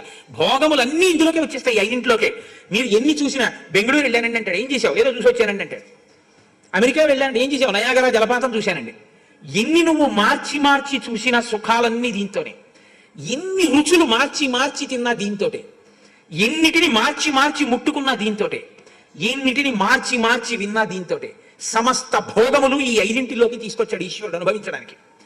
ఇప్పుడు ఈ 5 ఈశ్వరుడు తీసేశాడు అనుకోండి, మీకు అసలు భోగం అన్నది జీవితంలో లేదుగా, శాపగ్రస్తం. ఈ 5 మీరు తెచ్చుకున్నవి కావు, మీకు మీ తల్లిదండ్రులు ఇచ్చినవి కావు, ఈశ్వరుడే ఇచ్చాడు. ఈశ్వరుడే ఇచ్చి ఇవి బడలిపోతున్నాయి. రాత్రి అయ్యేటప్పటికి చూసి చూసి ఇది బడలిపోతుంది, విని విని ఇది బడలిపోతుంది, తిని తిని ఇది బడలిపోతుంది, ముట్టుకుని ముట్టుకుని ఇది బడలిపోతుంది. మళ్ళీ వీటికి విశ్రాంతినిచ్చి శక్తినిచ్చిన వాడేవాడు. ఛార్జింగ్ అంటారే, బ్యాటరీ డౌన్ అయితే అలా శక్తినిచ్చిన వాడు రాత్రి పడుకుంటే ఈశ్వరుడు. మరి మళ్ళీ పొద్దున్నే వాటిని ఉపయోగించడం మొదలు పెడితే ఈశ్వరుడికి కృతజ్ఞత చెప్పాలా? నువ్వు ఇచ్చావు కాబట్టి కదా ఈ భోగాలను వహిస్తున్నావు. ఒక్కటే చెప్పి వదిలేస్తాను, అన్నీ చెప్పను. చూసే శక్తిని కంటికి ఇచ్చావు కాబట్టి కన్నుకి నయనమని పేరు, అదే నాయక. దీని వలన మిగిలినవన్నీ అనుభవిస్తారు మీరు. అదేదో చూస్తారు చాలా బాగుందంటే కాసేపు ఆగుతుంది మనసు. ముందు కన్ను ఇచ్చాడు కాబట్టి చూసే శక్తి వెలుతురికి సంబంధించింది కాబట్టి దానికి కృతజ్ఞత చెప్పడానికి దీపం పెడతారు తప్ప దీపం ఉత్తిన ఓ ఒత్తు దీపమా 2 ఒత్తుల దీపమా ఆ దిక్కుమాల గొడవంతా కోసం కాదు దీపం. ఇక్కడ కృతజ్ఞతావిష్కారమునకు దీపం. ఆ దీపం అన్నది అది పూజ అంటే. అది తెలియకుండా పూజ చేస్తే మీకు అసలు ఎప్పుడూ పూజ కాదు, గుర్తుపెట్టుకోండి. అసలు మీరు బతికున్నంత కాలం మీరు పూజ చేయలేరు. మీ పూజ ఏమవుతుందంటే దీపం పెట్టడం పూజ అనుకుంటున్నారు మీరు. దీపం పెట్టడం పూజ కాదు, ఆయన లోకాలకి దీపం ఆయన ఉన్నాడండి. ఇంకా మీరు దీపం పెడితే ఆయనకి పూజ ఎలా అయిందండి? ఈశ్వర, ఈ కన్ను నువ్వు ఇచ్చి రాత్రి దీనికి శక్తి నుంచి ఉండకపోతే లేచి నేనేం చూడను? నేను లేవగానే నాకు కనపడుతున్నాయి కాబట్టి ఇలా బయటకు వచ్చాను. సర్వేశ్వర, ఈ కంటికి ఇంత శక్తినిచ్చిన నీకు నేను కృతజ్ఞత ఏమని చెప్పగలను? చెప్పడానికి నాకు ఇంకో అవకాశం లేక ఇక్కడ దీపం పెడుతున్నాను. ఒక్క నమస్కారం చేసి ఆనందంతో చూశారనుకోండి ఇలా ఆ ఈశ్వరమూర్తి వంక, అది పూజ. భక్తి అన్న మాట కృతజ్ఞతతో అనుబంధముతో ముడిపడుతుంది. నేను పూజ అంతా చెప్పడం కుదరదు, ఇప్పుడు చెప్పలేను. ఎప్పుడైనా మీకు వేరే ఉపన్యాసంలో చెప్పే అవకాశం వస్తే చెప్తాను. కాబట్టి అది ఇప్పుడు ఏమవుతుంది? కృతజ్ఞత భక్తి కలిస్తే పూజ అవుతుంది. చచ్చిపోయిన నాన్నగారికి నీళ్లు విడిచిపెడితే ఆయనకి దాహం తీరింది ఎలా తెలుస్తుంది? తెలుస్తుందా? విశ్వాసము. వేదం చెప్పింది వెడుతుందని విశ్వాసము. ఈ విశ్వాసమునకు గుర్తేమిటో తెలుసా అండి? సమాజంలో ముందు ఎవరుండి చెయ్యాలో వాళ్ళు చెయ్యాలి. ఎవరుండి చెయ్యాలని చెప్తుంది వేదం? ఎవడు యజ్ఞోపవీతంతో ఉన్నాడో జంజంతో ఉన్నాడో వాడు చెయ్యాలి. అందుకే ఈ విశ్వాసం అన్న మాటకి గుర్తేమిటో తెలుసా? ఎప్పుడూ తూర్పుకే కూర్చుంటారు. పూజ చేసినా తూర్పుకే, తద్దినం పెట్టినా తూర్పుకే. కానీ యజ్ఞోపవీతం మాత్రం భుజాన్ని మారుతుంది. యజ్ఞోపవీతం ఎడం భుజం మీద ఉందనుకోండి పూజ చేస్తున్నాడని గుర్తు. ఉత్తరీయం ఎడం భుజం మీద ఉందనుకోండి మంగళ కార్యంలో ఉన్నాడని గుర్తు. ఎడం భుజం మీద ఎందుకు ఉంటుంది అంటే, నేను తూర్పుకి తిరిగి ఇలా కూర్చున్నాను అనుకోండి, నా ఎడం చేతి పక్కకి ఏ దిక్కు ఉంటుంది? ఉత్తర దిక్కు ఉంటుంది. ఉత్తర దిక్కున ఎవరున్నారు? దేవతలు ఉన్నారు. ఉత్తర దిక్కున ఉన్న దేవతల్ని ఆరాధించడానికి కూర్చున్నాను కాబట్టి యజ్ఞోపవీతం ఎడం భుజం మీద ఉంటుంది. నేను పితృదేవతలను ఆరాధిస్తున్నాను అనుకోండి, పితృదేవతలు ఎటుంటారు? దక్షిణ దిక్కున ఉంటారు. దక్షిణ దిక్కున కుడి చేతి పక్కన ఉంటుంది. అందుకని యజ్ఞోపవీతం కుడి భుజం మీద కడుతుంది. యజ్ఞోపవీతాన్ని అపసవ్యం అందుకు చేస్తారు. పితృకార్యం చేస్తే కుడి భుజం మీద గడిపోతుంది యజ్ఞోపవీతం. ఇటువైపుకి తిప్పి వేసుకుంటారు. వేసుకుని తద్దినం పెడతాడు. పితృకార్యము చేయట్లేదు, దేవకార్యము చేయట్లేదు. ఇప్పుడు ఏం చేయాలి నువ్వు? యజ్ఞోపవీతం కుడి భుజం మీద ఉంచకూడదు, ఎడం భుజం మీద ఉంచకూడదు, పూలదండలా వేసుకోవాలి మెళ్ళో. ఆఫీస్కి వెళ్తున్నాను అనుకోండి, నేనేం చేయాలంటే బనీన్ వేసుకోవడం, చొక్కా వేసుకోవడం కాదు, యజ్ఞోపవీతాన్ని మెళ్ళో దండగా వేసుకోవాలి. ఒక రోజు మొత్తం మీద నా యజ్ఞోపవీతం నా ఒంటి మీద పూలదండలాగే ఎక్కువ ఉందనుకోండి, గుర్తు ఏమిటంటే నేను ఆ రోజుని ఈశ్వరార్చన ఎందు, పితృదేవతార్చన ఎందు కాకుండా అన్యమునందు ఎక్కువ గడిపానని గుర్తు. కాబట్టి నన్ను నేను వెంటనే సంస్కరించుకోవాలి. ఏదో కడుపు కోసం 6 గంటలు ఎగితే వెళ్ళాను, ఇంకో గంట జపం చేయాలి ఇవాళ, ఎందుకంటే ఎడం భుజం మీద లేరు ఎక్కువసేపు ఉత్తరీయం అని. అసలు ఇవాళ ఆ అనుష్ఠానమే లుప్తం అయిపోయింది. యజ్ఞోపవీతాన్ని తిప్పడం అన్నది లేదు అసలు. మెళ్ళో ఎవరు వేసుకోవట్లా, ఉంటే ఎడం భుజం మీదే ఉండిపోతుంది అంతే. దానివల్ల మిమ్మల్ని పరిశీలించుకునే శక్తి ఉండదు. కాబట్టి విశ్వాసములకు ప్రాతిపదిక పితృకార్యము. జలతర్పణం చేశాడు అంటే భరతుడు వేదాన్ని నమ్మాడు, శాస్త్రాన్ని నమ్మాడు. నమ్మిన దాన్ని చేసిన వాడు ధర్మాత్ముడు. ఆ ధర్మమునకు పితృకార్యము విశ్వాస ప్రాతిపదిక, దేవకార్యమునకు భక్తి ప్రాతిపదిక. ఇది రామాయణం నేర్పుతుందండి. పైకి చాలా తేలికగా ఉన్నట్టు ఉంటుంది శ్లోకం, కానీ మనం ఎలా ఉండాలి అన్నది మనకి నేర్పుతూ ఉంటుంది. ముందు సమాజంలో పెద్దలైన వారు ఎలా ఉంటున్నారో చూస్తారు, దాన్ని బట్టి మిగిలిన వాళ్ళు ఉంటారు. కాబట్టి ముందు పెద్దవాడు అన్నవాడు సరిగ్గా ఉండాలి, ఉంటేనే మిగిలింది బాగుంటుంది. కాబట్టి చూడండి ఎంత అందమైనటువంటి స్థితిలో ఉంటుందో ఆ కావ్యం. కాబట్టి ఇప్పుడు ఆయన ఆ గంగా నది ఒడ్డున నాన్నగారు శరీరం విడిచిపెట్టారు కాబట్టి జలతర్పణ చేస్తాను అని వెంటనే, ఇంకా ఏడాది అవ్వలేదు కాబట్టి, ఏటి సూతకంలో ఉన్నాడు కాబట్టి ఆయన శత్రుఘ్నుడితో కలిసి జలతర్పణ చేశాడు. జలతర్పణ చేసి వచ్చి కూర్చున్నాడు. గుహుడికి తెలిసింది భరతుడు వచ్చాడు. రాముడు వచ్చాడని తెలిసింది, పరిగెత్తుకొచ్చాడు. భరతుడు వచ్చాడని తెలిసింది, వెంటనే అన్నాడు ఎలా వచ్చాడు, ఎందుకు వచ్చాడు అన్నాడు. అనుమానం. రాముణ్ణి చంపడానికి ఎడుతున్నాడా, ఇంత సైన్యంతో ఎందుకు వచ్చాడు అని తన ఆంతరంగికుల్ని పిలిచాడు. పిలిచి అన్నాడు, మహతీయమిత సేన సాగరాభా ప్రదృశ్యతే నాస్యాంతమధిగచ్చామి మనసాపి విచింతయన్. అసలు నా జీవితంలో నేను మనసుతో కూడా ఊహించలేదు ఇంత సైన్యం ఉంటుందని. ఇంత సైన్యంతో వచ్చాడేంటి? యథాతు కలు దుర్బుద్ధి భరత స్వయమాగత సయేష హి మహాకాయ కోవిదార ధ్వజోరథే. కోవిదార వృక్షం కనపడుతోంది, ఎర్రకాంచన వృక్షం. అది ఇక్ష్వాకు వంశీయుల గుర్తు. ఆ పతాకం మీద ఆ గుర్తు కనపడుతోంది. కాబట్టి అది ఇక్ష్వాకు వంశములకు సంబంధించిన భరతుడే సేన నడిపించుకుని వస్తున్నాడు. బంధయిష్యతి వా దాశాన్ అథవాస్మాన్ వధిష్యతి అథ దాశరథిం రామం పిత్రా రాజ్యాద్వివాసితం. తప్పకుండా ఈ కైకేయీసుతుడు రాజ్యాన్ని హస్తగతం చేసుకుని అకంటకం చేయడం కోసం రాముణ్ణి చంపడానికే బయలుదేరాడు, లేదా రాముణ్ణి బంధించడానికని బయలుదేరాడు. అందుకే ఇంత సైన్యంతో వెళ్తున్నాడు. సంపన్నాం శ్రియమన్విచ్చన్ తస్య రాజ్ఞ సుదుర్లభాం భరత కైకేయీ పుత్రో హంతుం సమధిగచ్చతి. ఈయన ఎలాగైనా తన కోరిక తీర్చుకోవడం కోసమని రాజ్యాన్ని సుస్థిరం చేసుకోవాలన్న పూనికతో ఉన్నాడు. అందుకని రాముణ్ణి చంపడమే లక్ష్యంగా ఈ సైన్యంతో పెడుతున్నాడు. భర్తాచైవ సఖాచైవ రామో దశరథిర్మమ కస్యార్థకామాహ సన్నద్ధ గంగా సూపే ప్రతిష్టత. నాకో భరతుడు ఎవరిని చంపుదామనుకుంటున్నాడో ఆ రాముడే నాకు భర్త. భర్త అంటే నన్ను భరించేటటువంటి వాడు, నాకు ప్రభు. ఆయన ఎందు నాకు ఆ భక్తి ఉంది. సఖాచైవ, ఆయనే నా మిత్రుడు. రామో దశరథిర్మమ, ఆ రాముడు దాశరథి. భరతుడు దాశరథి కాడా? ఆ రాముడే దాశరథి. అంటే నిజంగా ఒక తండ్రికి కొడుకు అన్న మాటకి అర్థం అయింది. ఎందుకంటే రాజ్యాన్ని అడవికి వెళ్ళిపోయాడు, రాజ్యం వదిలి. ఈయన ఇచ్చిన రాజ్యం సుసంపన్నం చేసుకోవడానికి రాముడిని చంపడానికి వెళ్తున్నాడు. ఇది మనసులో భావన. కాబట్టి తస్యార్థకామాహ సన్నద్ధ గంగాసూపే ప్రతిష్టత. ఈయన ఇప్పుడు గంగానదిని దాటడం కోసమని గంగానది తీరంలో విడిది చేసి ఉన్నాడు. మీ అందరూ నా దగ్గర ఉన్నటువంటి యోధులు విలుకాండ్రు 500 మంది ఉన్నారు. మీరు ఏం చేస్తారంటే, మన దగ్గర 100 పడవలు ఉన్నాయి. మీ అందరూ కూడా ఆ పడవల మీద నించోండి. ఆ పడవల మీద 500 నావలు ఉన్నాయి. 500 నావల మీద ఒక్కొక్క నావ మీద 100 మంది చొప్పున నించోండి. గంగా తీరంలో కనపడకుండా పడవలలో నిలబడి ఉండండి. నిజంగా కాని ఒకవేళ రాముణ్ణి చంపడానికే భరతుడు బయలుదేరుతుంటే నేను మీకు సంకేతం ఇస్తాను. వీళ్ళు గంగ దాటి వెళ్ళడానికి వీల్లేదు. మనం వీళ్ళని ముంచేయడమో, మనం యుద్ధం చేయడమో, చంపేయడమో ఏదో ఒకటి చెయ్యాలి. అంటే రాముడి మీద భక్తి అటువంటిది. నేను అసలు ఆయన ఉద్దేశ్యం ఏమిటో కనుక్కొస్తాను. కాబట్టి ఈలోగా మీరు మాత్రం సన్నద్ధంగా మాటు వేసి ఉండండి అన్నాడు. అంటే తనకి తెలియకుండానే శత్రు సైన్యం చుట్టుముట్టింది భరతుడిని. అంటే తనని శత్రువుగా భావించిన వాడు చుట్టుముట్టాడు. ఇప్పుడు ఏమీ తెలియని వాళ్ళ కండ చక్కెర, పళ్ళరసాలు, మధువు, పట్టుబట్టలు ఇవన్నీ పట్టుకుని భరతుడి దగ్గరికి వెళ్ళాడు. సుమంత్రుడు భరతుడి దగ్గరికి ప్రవేశపెట్టాలంటే ముందు చూస్తారు కదండి. సుమంత్రుడు భరతుడి దగ్గరికి వెళ్ళన్నాడు, ఈ గుహుడు రాముడికి గొప్ప స్నేహితుడు. ఈయన రాముడు ఇక్కడ పడుకున్నప్పుడు చాలా ఆతిథ్యం ఇచ్చాడు. ఈయన గంగ దాటించాడు. పైగా ఈయన బోయవాడు. ఈయన దగ్గర ఉన్న వాళ్ళందరూ బోయవాళ్ళు, అరణ్యంలో తిరగడంలో సిద్ధహస్తులు. కాబట్టి రాముడు ఎక్కడున్నాడో ఈయనకి తెలుస్తుంది. మనం ఇతని సహకారం తీసుకోవడం మంచిది. కాబట్టి భరత, నువ్వు ఆయనతో మాట్లాడు అన్నాడు. అంటే ఆ గుహుడిని లోపలికి ప్రవేశపెట్టారు. వచ్చాడు, గుహుడు కూర్చున్నాడు. మీరు వస్తున్నాను అని నాకు ముందు కబురు చేస్తే మీ సైన్యానికి అంతటికీ ఆతిథ్యం ఏర్పాటు చేసి ఉండేవాడిని. మీరు అకస్మాత్తుగా వచ్చారు. నేను చెయ్యగలిగింది మాత్రమే నేను చెయ్యగలుగుతున్నాను. కాబట్టి మీరు దేని కొరకు వచ్చారో నాకు చెప్పవలసింది, నేను చెయ్యగలిగిన ఉపకారం చేస్తాను అంటే ఆ భరతుడు అన్నాడు, కతరేణ గమిష్యామి భరద్వాజాశ్రమం గుహ గహనోయం భృశం దేవో గంగాసూపో దురత్యయ. ఏమీ లేదు నాయన. గుహుడు నమస్కారం చేసి అన్నాడు, నేను ఇలా అడుగుతున్నానని ఏమనుకోవద్దు. నాకు మనసులో ఒకటి పెట్టుకుని పైకి ఒకటి మాట్లాడడం మాకు అలవాట్లేదు. మేము ఉన్నది ఉన్నట్లు మాట్లాడేస్తాం. అంటే ఎవరిని? భరతుడు లోపల ఒకటి పెట్టుకుని పైకి ఒకలా వచ్చాడేమోనని. అందుకని నేను అడిగిన దానికి మీరు జవాబు చెప్పండి.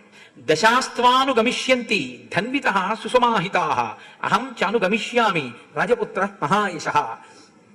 నిన్ను ఈ పల్లెటూరులో ఉండేటటువంటి బోయవాళ్ళందరూ కూడా అనుసరిస్తారు, నీకు మార్గం చూపిస్తారు. కానీ నాకు ఒక అనుమానం పీడిస్తోంది. అందుకని నేను నీకు సహాయం చేయడంలో కొంచెం వెనుకంజ వేస్తున్నాను.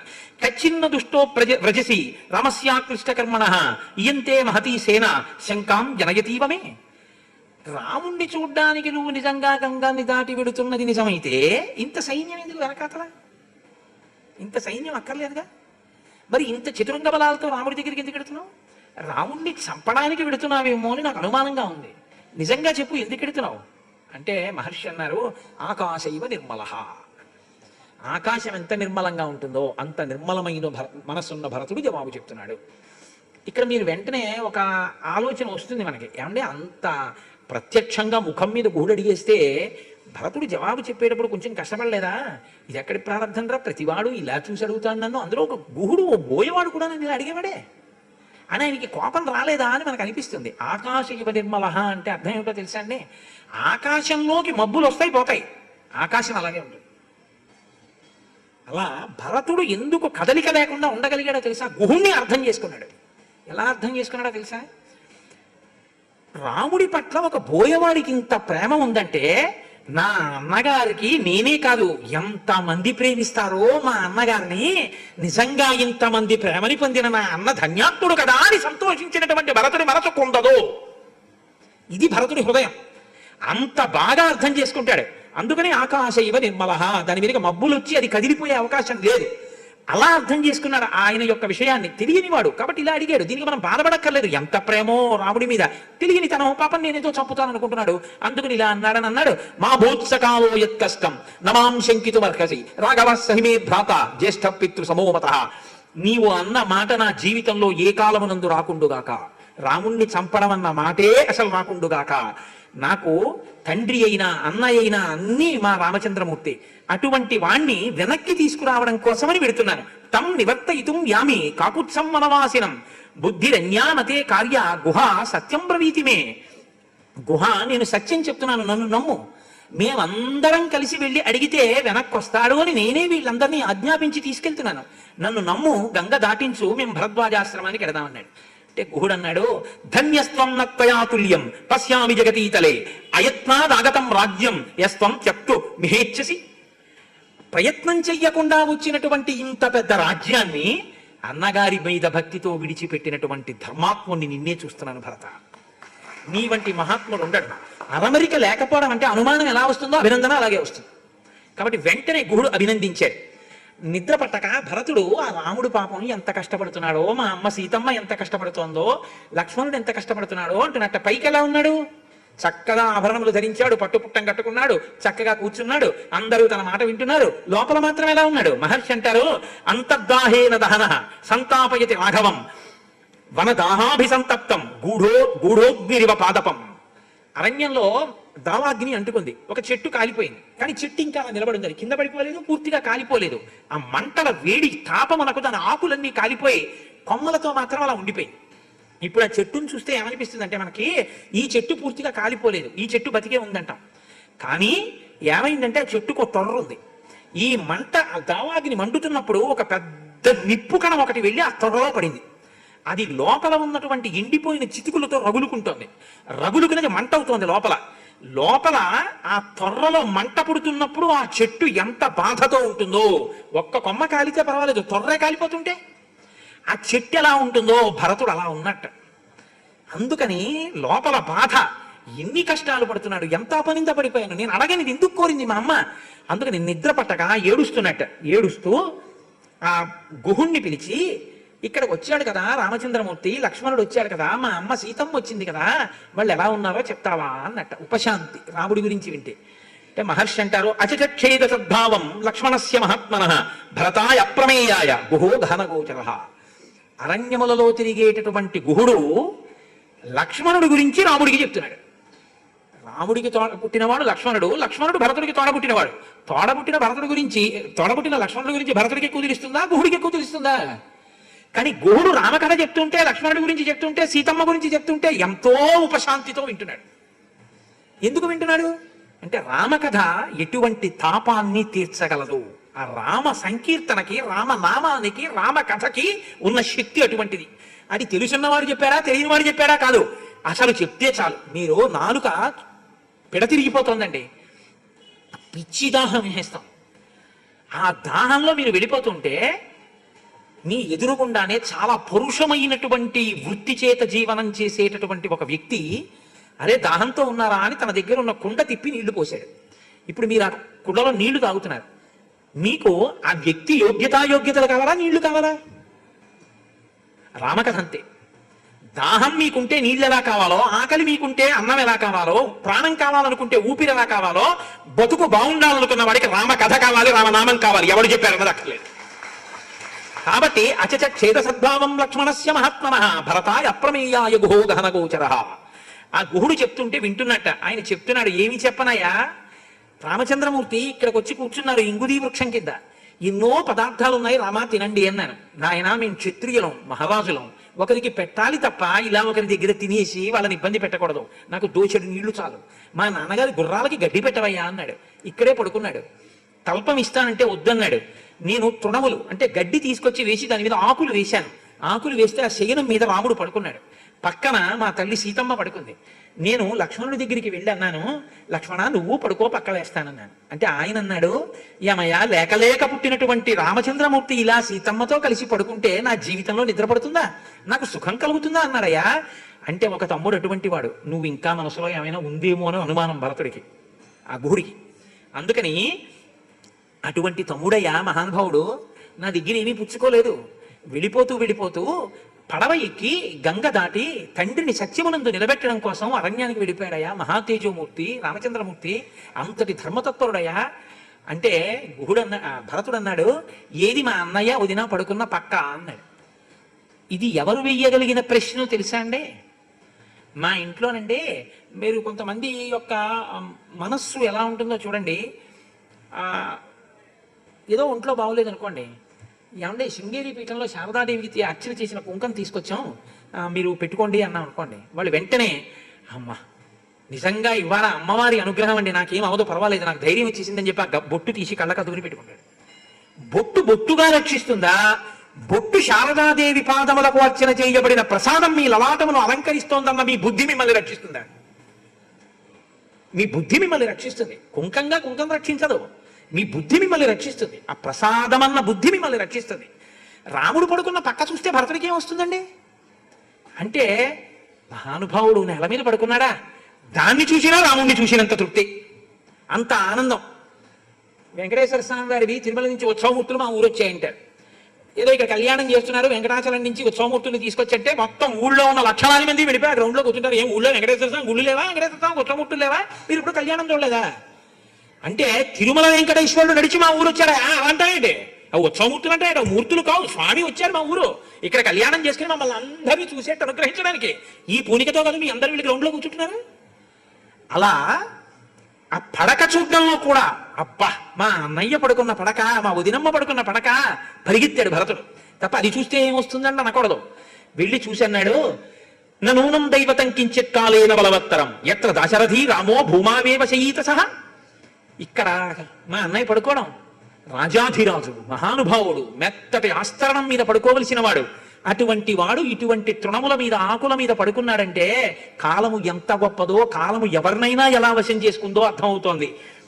విదేహరాజస్య సుత సీతా చ ప్రియదర్శన దయిత సీత భూమౌ స్మృషా దశరథస్య చ.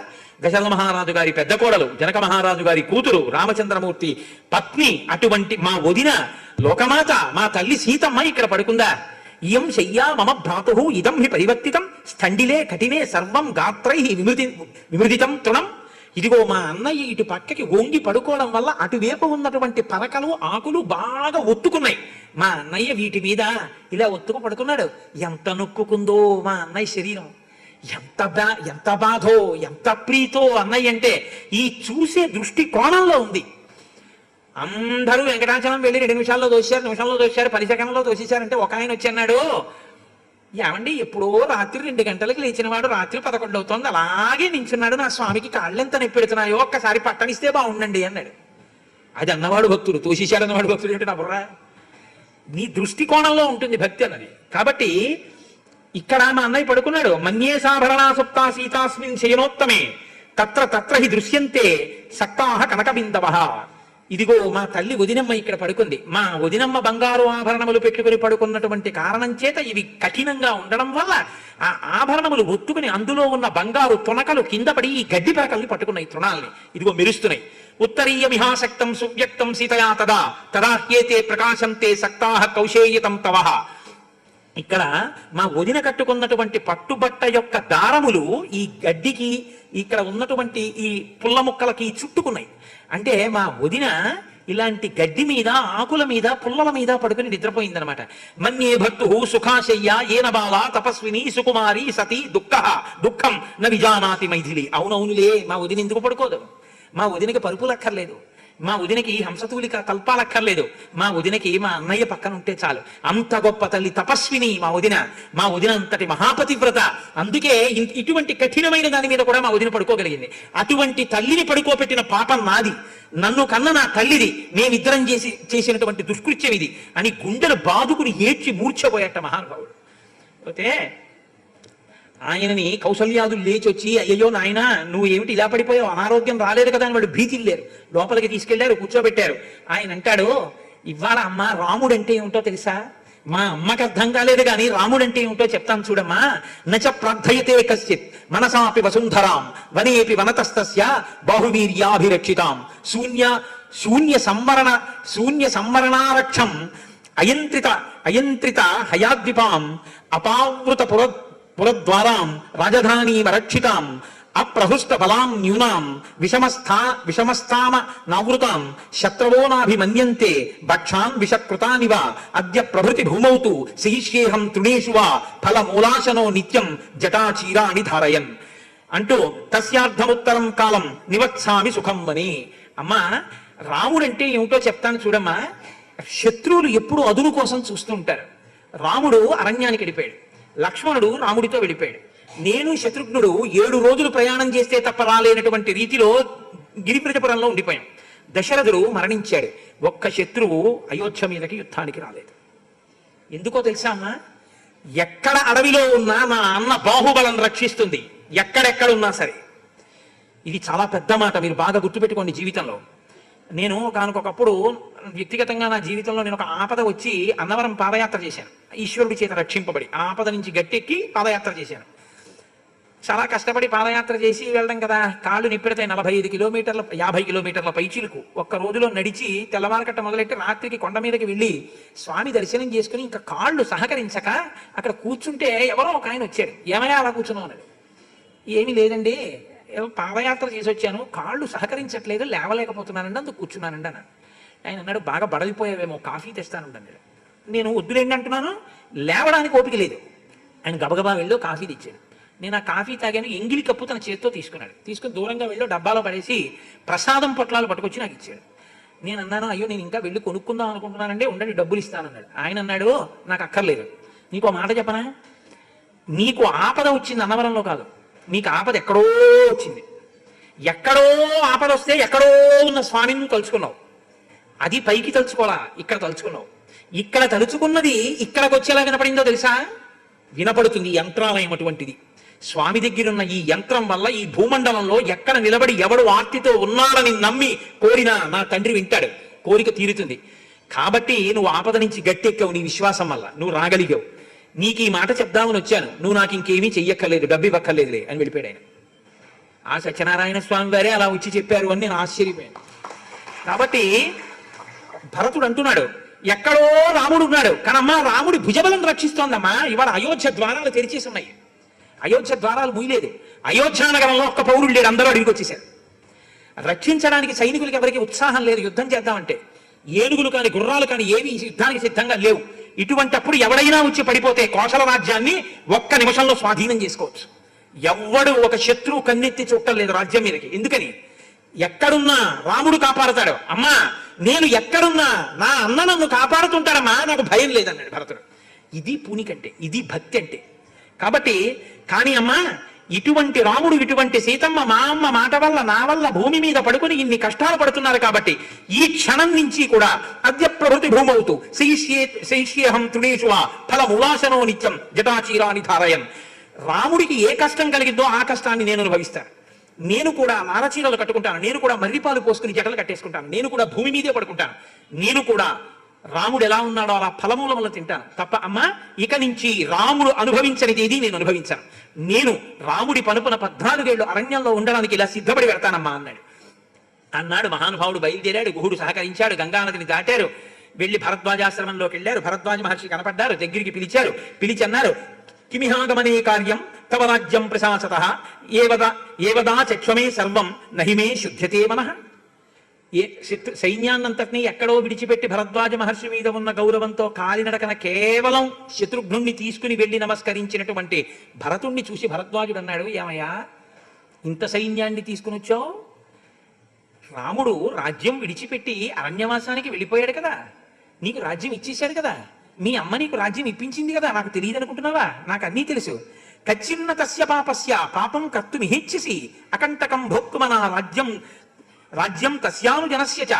అకంటకం చేసుకోవడానికి అన్నయ్యకి ఏమైనా ఆపద చేద్దామని వచ్చావా ఇంత సైన్యంతో అన్నాడు. భరతుడు వలవల వలవల ఏడ్చి నేల మీద పడిపోయి అన్నాడు, హతోస్మి యది మామేవ భగవానపి మన్యతే మత్తో న దోషమాశంకే నైనం మా మనుషాధి. భరద్వాజ మహర్షి నేను ఇవాళ చనిపోయాను అన్నాడు. గుహుడు లాంటి వాడు అడిగితే నేనేమనుకోను, కానీ మీరు త్రికాలవేది, నా మనసు తెలుసున్నవాడు, మీరు నువ్వు అన్నయ్యని చంపడానికి వచ్చావా అని అడిగితే మీ వంటి వారికి నేను ఏ జవాబు చెప్పి నమ్మించాను. కాబట్టి నేను మరణించిన వాడితో సమానం అన్నాడు. ఏం పర్వాలేదు, బెంగ పెట్టుకోకు, లోపలికి రా అన్నారు. తీసుకెళ్లారు, కూర్చోబెట్టారు. చాలా సంతోషం, నువ్వు నిజంగా రాముడు ఎక్కడున్నాడో తెలుసుకుని వెళ్ళి రాముణ్ణి వెనక్కి తీసుకురావడం కోసమే వచ్చావని నాకు తెలుసు. నేను చెప్తాను, జానేచ రామం ధర్మజ్ఞం ససీతం సహలక్ష్మణం అసౌ వసతి తే భ్రాత చిత్రకూటే మహాగిరవు. చిత్రకూట పర్వతం మీద ఉన్నాడు, అక్కడికి వెళ్ళి రామలక్ష్మణుల్ని తీసుకువెళ్దామని నీ సంకల్పం కాబట్టి వెడుదుగాని, కానీ ఇవాళ నేను ఆతిథ్యం ఇస్తాను, నీ సైన్యానికి అంతటికీ కూడా వచ్చి నువ్వు ఆతిథ్యం స్వీకరించు అన్నాడు. మీరు నాకు వాద్యం ఇచ్చారు, పాద్యం ఇచ్చారు, కందమూలాలు ఇచ్చారు, రాముడు ఎక్కడున్నాడో చెప్పారు, చాలు, ఇంకా అంతకన్నా నాకు ఇంకేం అక్కర్లేదు, నేను బయలుదేరుతాను అన్నాడు. అలా కాదు, నువ్వు నా దగ్గర తీసుకోవలసిందే, నీ సైన్యానికి అంతటికీ కూడా ఆతిథ్యం ఇస్తానన్నాడు. వశిష్ఠ విశ్వామిత్రులు గుర్తొస్తారు మనకి. ఇన్ని లక్షల సైన్యాన్ని ఆశ్రమం లోపలికి తెప్పించాడు. కాదు కాదు, నీ గుర్రాలు, ఏనుగులు, ఒంటెలు అన్నీ కూడా తీసుకురా అన్నాడు. అన్నీ తీసుకొచ్చారు. ఆయన మహానుభావుడు ఒక్కసారి ఆ లోపలికి వెళ్ళాడు. ఆయన అగ్నిహోత్రం చేసేటటువంటి శాలలోకి ప్రవేశించి అగ్నిశాలాం ప్రవిశ్యాధ పీత్వాపహ పరిమృజ్య చ అతిథ్యస్య క్రియాహేతో విశ్వకర్మాణమాహ్వయత్. ఆచమనం చేసి ఆ నీళ్లు కళ్ళు అవి తుడుచుకుని ఒక్కసారి విశ్వకర్మను ఆహ్వానం చేశాడు. ఎందరో వచ్చారు మన ఆతిథ్యానికి, వాళ్ళందరికీ కూడా అతిథి భవనాలు సృష్టించు అన్నాడు. ఆహ్వయే లోకపాలాం స్త్రీం దేవాన్ శక్రముఖాంస్తథా ఆతిథ్యం కర్తుమిచ్చామి తత్ర మే సంవిధీయతాం. ఇంద్రుడితో సహా లోకపాలకుల్ని పిలిచి ముగ్గురిని నేను వీళ్ళకి ఆతిథ్యం ఇద్దాం అనుకుంటున్నాను, మీ అందరూ కూడా ఏర్పాట్లు చెయ్యండి అన్నాడు. ఘృతాచీమద విశ్వాచీం మిత్రకేశీమలంబుసాం నాగదంతాంచ హేమాంచ హిమామద్రి కృతస్థలాం. అప్సరసలందరినీ పిలిచాడు. ఘృతాసి, విశ్వాచి, మిశ్రకేశి, అలంబుస, నాగదంత, హేమ వీళ్ళందరినీ పిలిచి మీ అందరూ కూడా స్వర్గలోకంలో ఉండేటటువంటి అప్సరోగణములతో అందరితో కలిసి వచ్చి ఇక్కడ మీరు నాట్యం చేయండి అన్నాడు. ఇహమే భగవాన్ సోమో విధాత్తమన్నముత్తమం భక్ష్యం భోజ్యంచ చోష్యంచ లేహ్యంచ వివిధం బహు. ఓ సోముడా, ఓ చంద్రుడా, నువ్వు ఇక్కడికి వచ్చి భక్ష్య భోజ్య లేహ్య చోష్యములతో అన్నపు రాసుల్ని తినేవి, తాగేవి, నాకేవి వీటన్నిటినీ కూడా సృష్టించు అన్నాడు. విచిత్రాని చ మాల్యాని పాదప ప్రచ్యుతాని చ సురాదీని చ పేయాని మాంసాని వివిధాని చ. వివిధ రకాలైనటువంటి మాంసాన్నములను, అనేక రకములైనటువంటి సురలను, చిత్ర విచిత్రములైనటువంటి ఆభరణములను, వాటితో పాటుగా అనేకమైనటువంటి వృక్షములను, పుష్పములను సృష్టించమని అడిగారు. వాయువు మలయం దద్ధురం చైవ తత స్వేదనుదో నిలహ ఉపస్పృశౌ వనౌ యుక్త్యా సుప్రియాత్మ సుఖశివ. ఆ మలయ పర్వతము, దద్ధుర పర్వతము మించి వాయువు సుఖస్పర్శ కలిగేటట్టుగా చక్క మందంగా చల్లటి గాలి వీచేటట్టుగా వాయువు బయలుదేరి వచ్చాడు. తతోభ్యవర్తంత ఘన దివ్యాహ కుసుమ వృష్టయ దివ్య దుందుబి ఘోషశ్చ దిక్షు సర్వాసు శుశ్రువే. ఆ చుట్టుపక్కల ఉండేటటువంటి చెట్లన్నీ కూడా పుష్పవృష్టిని కురిపించాయి, దేవదుందువులన్నీ కూడా మోగాయి. ఆయన అనేకమైనటువంటి ఫలములు కాసేటటువంటి చెట్లని అన్ని లోకాల నుంచి రమ్మన్నాడు. తస్మిన్ బిల్వాహ కపిద్ధాశ్చ పనసా బీజపూరకాః అమలక్యో బభూవశ్చ చూతశ్చ బలభూషణాః ఉత్తరేభ్య కురుభ్యశ్చ వనం దివ్యోపభోగవత్ అజగామ నదీ దివ్య. ఈ నదులన్నింటినీ కూడా పిలిచాడు. దానితో పాటుగా కురుభూములలో ఉండేటటువంటి చైత్రరథం అనేటటువంటి వనాన్ని పిలిచాడు, కుబేరుని యొక్క వనాన్ని, బిల్వ వృక్షాలు. ఆ తర్వాత కపిద్ధం అంటే వెలగపళ్ళు కాసేటటువంటి చెట్లు, పనస చెట్లు, అనేకమైనటువంటి బీజములతో కూడినటువంటి ఫలములు కలిగినటువంటి విమాదీఫల వృక్షములు, ఉసిరిక చెట్లు, ఇలాంటి చెట్లన్నింటినీ కూడా అక్కడికి రమ్మన్నాడు. ఈ చెట్లన్నీ వచ్చేసాయి, చెట్లన్నీ పళ్ళతో నిండిపోయి, సొరతో కూడిన నదులు, పాలతో కూడిన నదులు, పెరుగుతో కూడిన నదులు, నేతితో కూడిన నదులు, గాజులు వేసుకున్న కాంతలు, ఆభరణాలు పెట్టుకున్న కాంతలు ఎందరో వచ్చేసారు. ఒక్కొక్క భటుణ్ణి 20 మంది కాంతలు తీసుకెళ్లి నదుల ఒడ్డున కూర్చోబెట్టి నలుగు పెట్టి స్నానాలు చేయించారు. ఎవరు విస్తరి దగ్గర కూర్చుంటే వాళ్ళకి ఏవి కావాలో అవన్నీ వచ్చేసాయి. నారదుడు, తుంబురుడు వచ్చి గానం చేస్తున్నారు, అప్సరసలు అందరూ వచ్చి నాట్యం చేస్తున్నారు. అక్కడ ఒక పెద్ద ప్రాసాదాన్ని సృష్టించాడు. అందులో ఒక పెద్ద సభామంటపం, సభామంటపంలో వేదిక, వేదిక మీద కనక సింహాసనం, సింహాసనానికి ఒక పాదపీఠం, దానికి కుడి చేతి పక్క ఎడం చేతి పక్క కూర్చోడానికి మంత్రులకు, సచివులకు, సేనాధిపతులకు, ముఖ్యులకు అందరికీ కూడా అనేకమైనటువంటి స్థానములు, ఇన్నిటిని కల్పించి ఒక పెద్ద మందిరాన్ని సృష్టించాడు. ఇన్నిటిని సృష్టించి భరతాను వెళ్ళి అందులో కూర్చో, అప్సరసలు వచ్చి నాట్యం చేస్తారు అన్నాడు. భరతుడు లోపలికి వెళ్ళాడు. నేను రాజునన్న భావన ఏదైనా ఉంటే సింహాసనం మీద కూర్చుంటాడు, నేను కాదు రాజుని అని మనసులో నిజంగా అనుకుని ఉంటే అలా కూర్చోడు. ఈ పరీక్ష కోసం ఇది సృష్టించాడు. భరతుడు ఆ భవంతిలోకి వెళ్ళాడు, చూశాడు ఆ సింహాసనం వంక. తత్ర రాజాసనం దివ్యం వ్యజనం ఛత్రమేవ చ భరతో మంత్రిభిః సార్ధం అభ్యవర్తత రాజవత్ ఆసనం పూజయామాస రామయాభిప్రణమ్య చ వాలవ్యజనమాదాయ నిషేధత్ సచివాసనే. ఆయన దగ్గరికి వెళ్ళి ఇక అలా మెట్లెక్కి సింహాసనం దగ్గరికి వెళ్ళాడు. కూర్చుంటాడేమో అని చూస్తున్నాడు భరద్వాజుడు, కూర్చోలేదు. రామచంద్రమూర్తి ఒక కాలు మడిచి ఒక కాలు పాదపీఠం మీద కూర్చుని పెట్టుకుని ఆ సింహాసనంలో కూర్చున్నట్లు భావించాడు. కూర్చుని వెంటనే వంగి ఆ పాదపీఠానికి తల తాటించి నా అన్నగారు రాజారాముడికి నమస్కరిస్తున్నానన్నాడు. అక్కడ ఉన్న ఛత్రం తీసుకుని ఒక్కసారి ఇలా ఛత్రం వేశాడు, నా అన్నకి చామరం వేశాడు, నా అన్నకి వేస్తున్నాను. తెల్లటి గొడుగు తీసి పట్టాడు. మా అన్నగారు చక్రవర్తి, ఆయనకి నేను గొడుగు పట్టానన్నాడు. అన్నకి నమస్కారం చేసి ఒక మంత్రి కూర్చునేటటువంటి స్థానంలో వెళ్ళి కూర్చుని నాట్యం చూశాడు. పరమానందాన్ని పొందాడు భరద్వాజుడు. ఎంత చిత్తశుద్ధి ఉన్నవాడవయ్యా మహానుభావ, నీ గురించి నాకు తెలుసు, కానీ నీ యొక్క గొప్పతనాన్ని లోకంలో ప్రకాశింపచెయ్యాలి అనుకున్నాను అనుకున్నాడు. అయిపోయింది. మరునాడు సూర్యోదయం అయింది, అందరూ బయలుదేరుతున్నారు. భరతుడు వచ్చి అనుమతి కోరాడు. తప్పకుండా వెళ్ళిరా అన్నాడు. దారి చెప్పాడు. చెప్తే 3 తల్లులు వచ్చి నమస్కారం చేశారు. ఏమీ తెలియని వాళ్ళ భరద్వాజుడు అన్నాడు, ఈ 3లో ఎవరెవరు ఏ పేరుతో ఉన్న తల్లులు ఒక్కసారి చెప్తావా అన్నాడు. అంటే భరతుడు కౌసల్యని చూపించి అన్నాడు, యామిమాం భగవన్ దీనాం కోశాన శోకాన సనసకర్షితాం పితుర్హి మహిషీం దేవీం దేవతామివ పశ్యసి ఏషాతం పురుష వ్యాఘ్రం సింహ విక్రాంతగామినం కౌసల్యా సుషువే రామం ధాతారం అదితిర్యథ. అదితి ఇంద్రుణ్ణి ఎలా కందో అలా సింహవిక్రముడైనటువంటి రామచంద్రమూర్తిని కన్న తల్లి శుష్కించిపోయినది, శోకించి బడలిపోయినది రామమాత అయినటువంటి కౌసల్య ఈవిడే అని సుమిత్ర వంక చూపించి, అస్యా వామభుజం శ్లిష్ట ఏషా తిష్టతి దుర్మనాః ఇయం సుమిత్రా దుఃఖార్త దేవీ రాజ్ఞశ్చ మధ్యమ కర్ణికారస్య సాఖేవ శీర్ణపుష్పావనాంతరే ఏతస్యాస్తు సుతౌ దేవ్యాః కుమారౌ దేవవర్ణిరౌ ఉభౌ లక్ష్మణ శత్రుఘ్నౌ వీరౌ సత్యపరాక్రమౌ. పుష్పాలు రాలిపోయినటువంటి గన్నేరు చెట్టు యొక్క కొమ్మ వడిలిపోయి ఎలా ఉంటుందో అలా ఉండి ఏడ్చి మలినమైన మనస్సుతో ఉండి కౌసల్య యొక్క భుజం మీద ఆనుకుని నిలబడినటువంటి ఈ తల్లి లక్ష్మణ శత్రుఘ్నులనేటటువంటి ఉత్తమమైన కుమారులను కన్న సుమిత్ర, ఈమెయే ఆ తల్లి అన్నారు. తర్వాత కైకమ్మని చూపించి యస్యాహ కృతే నరవ్యాఘ్రౌ జీవనాశమితో గతౌ రాజా పుత్ర విహీనశ్చ స్వర్గం దశరథో గతః క్రోధనామకృత ప్రాజ్ఞాం దృప్తాం శుభగమానినీం ఐశ్వర్యకామాం కైకేయీం అనార్యామార్యరూపిణీం మమైతాం మాతరం విద్ధి నృశంసాం పాపనిశ్చయాం యతో మూలం హి పశ్యామి వ్యసనం మహదాత్మనః ఇత్యుక్త్వా నరశార్దూలో భాష్పగద్గదయా గిరా సా నిశశ్వాస తామ్రాక్షో నాగక్రుద్ధ ఇవ శ్వసన్.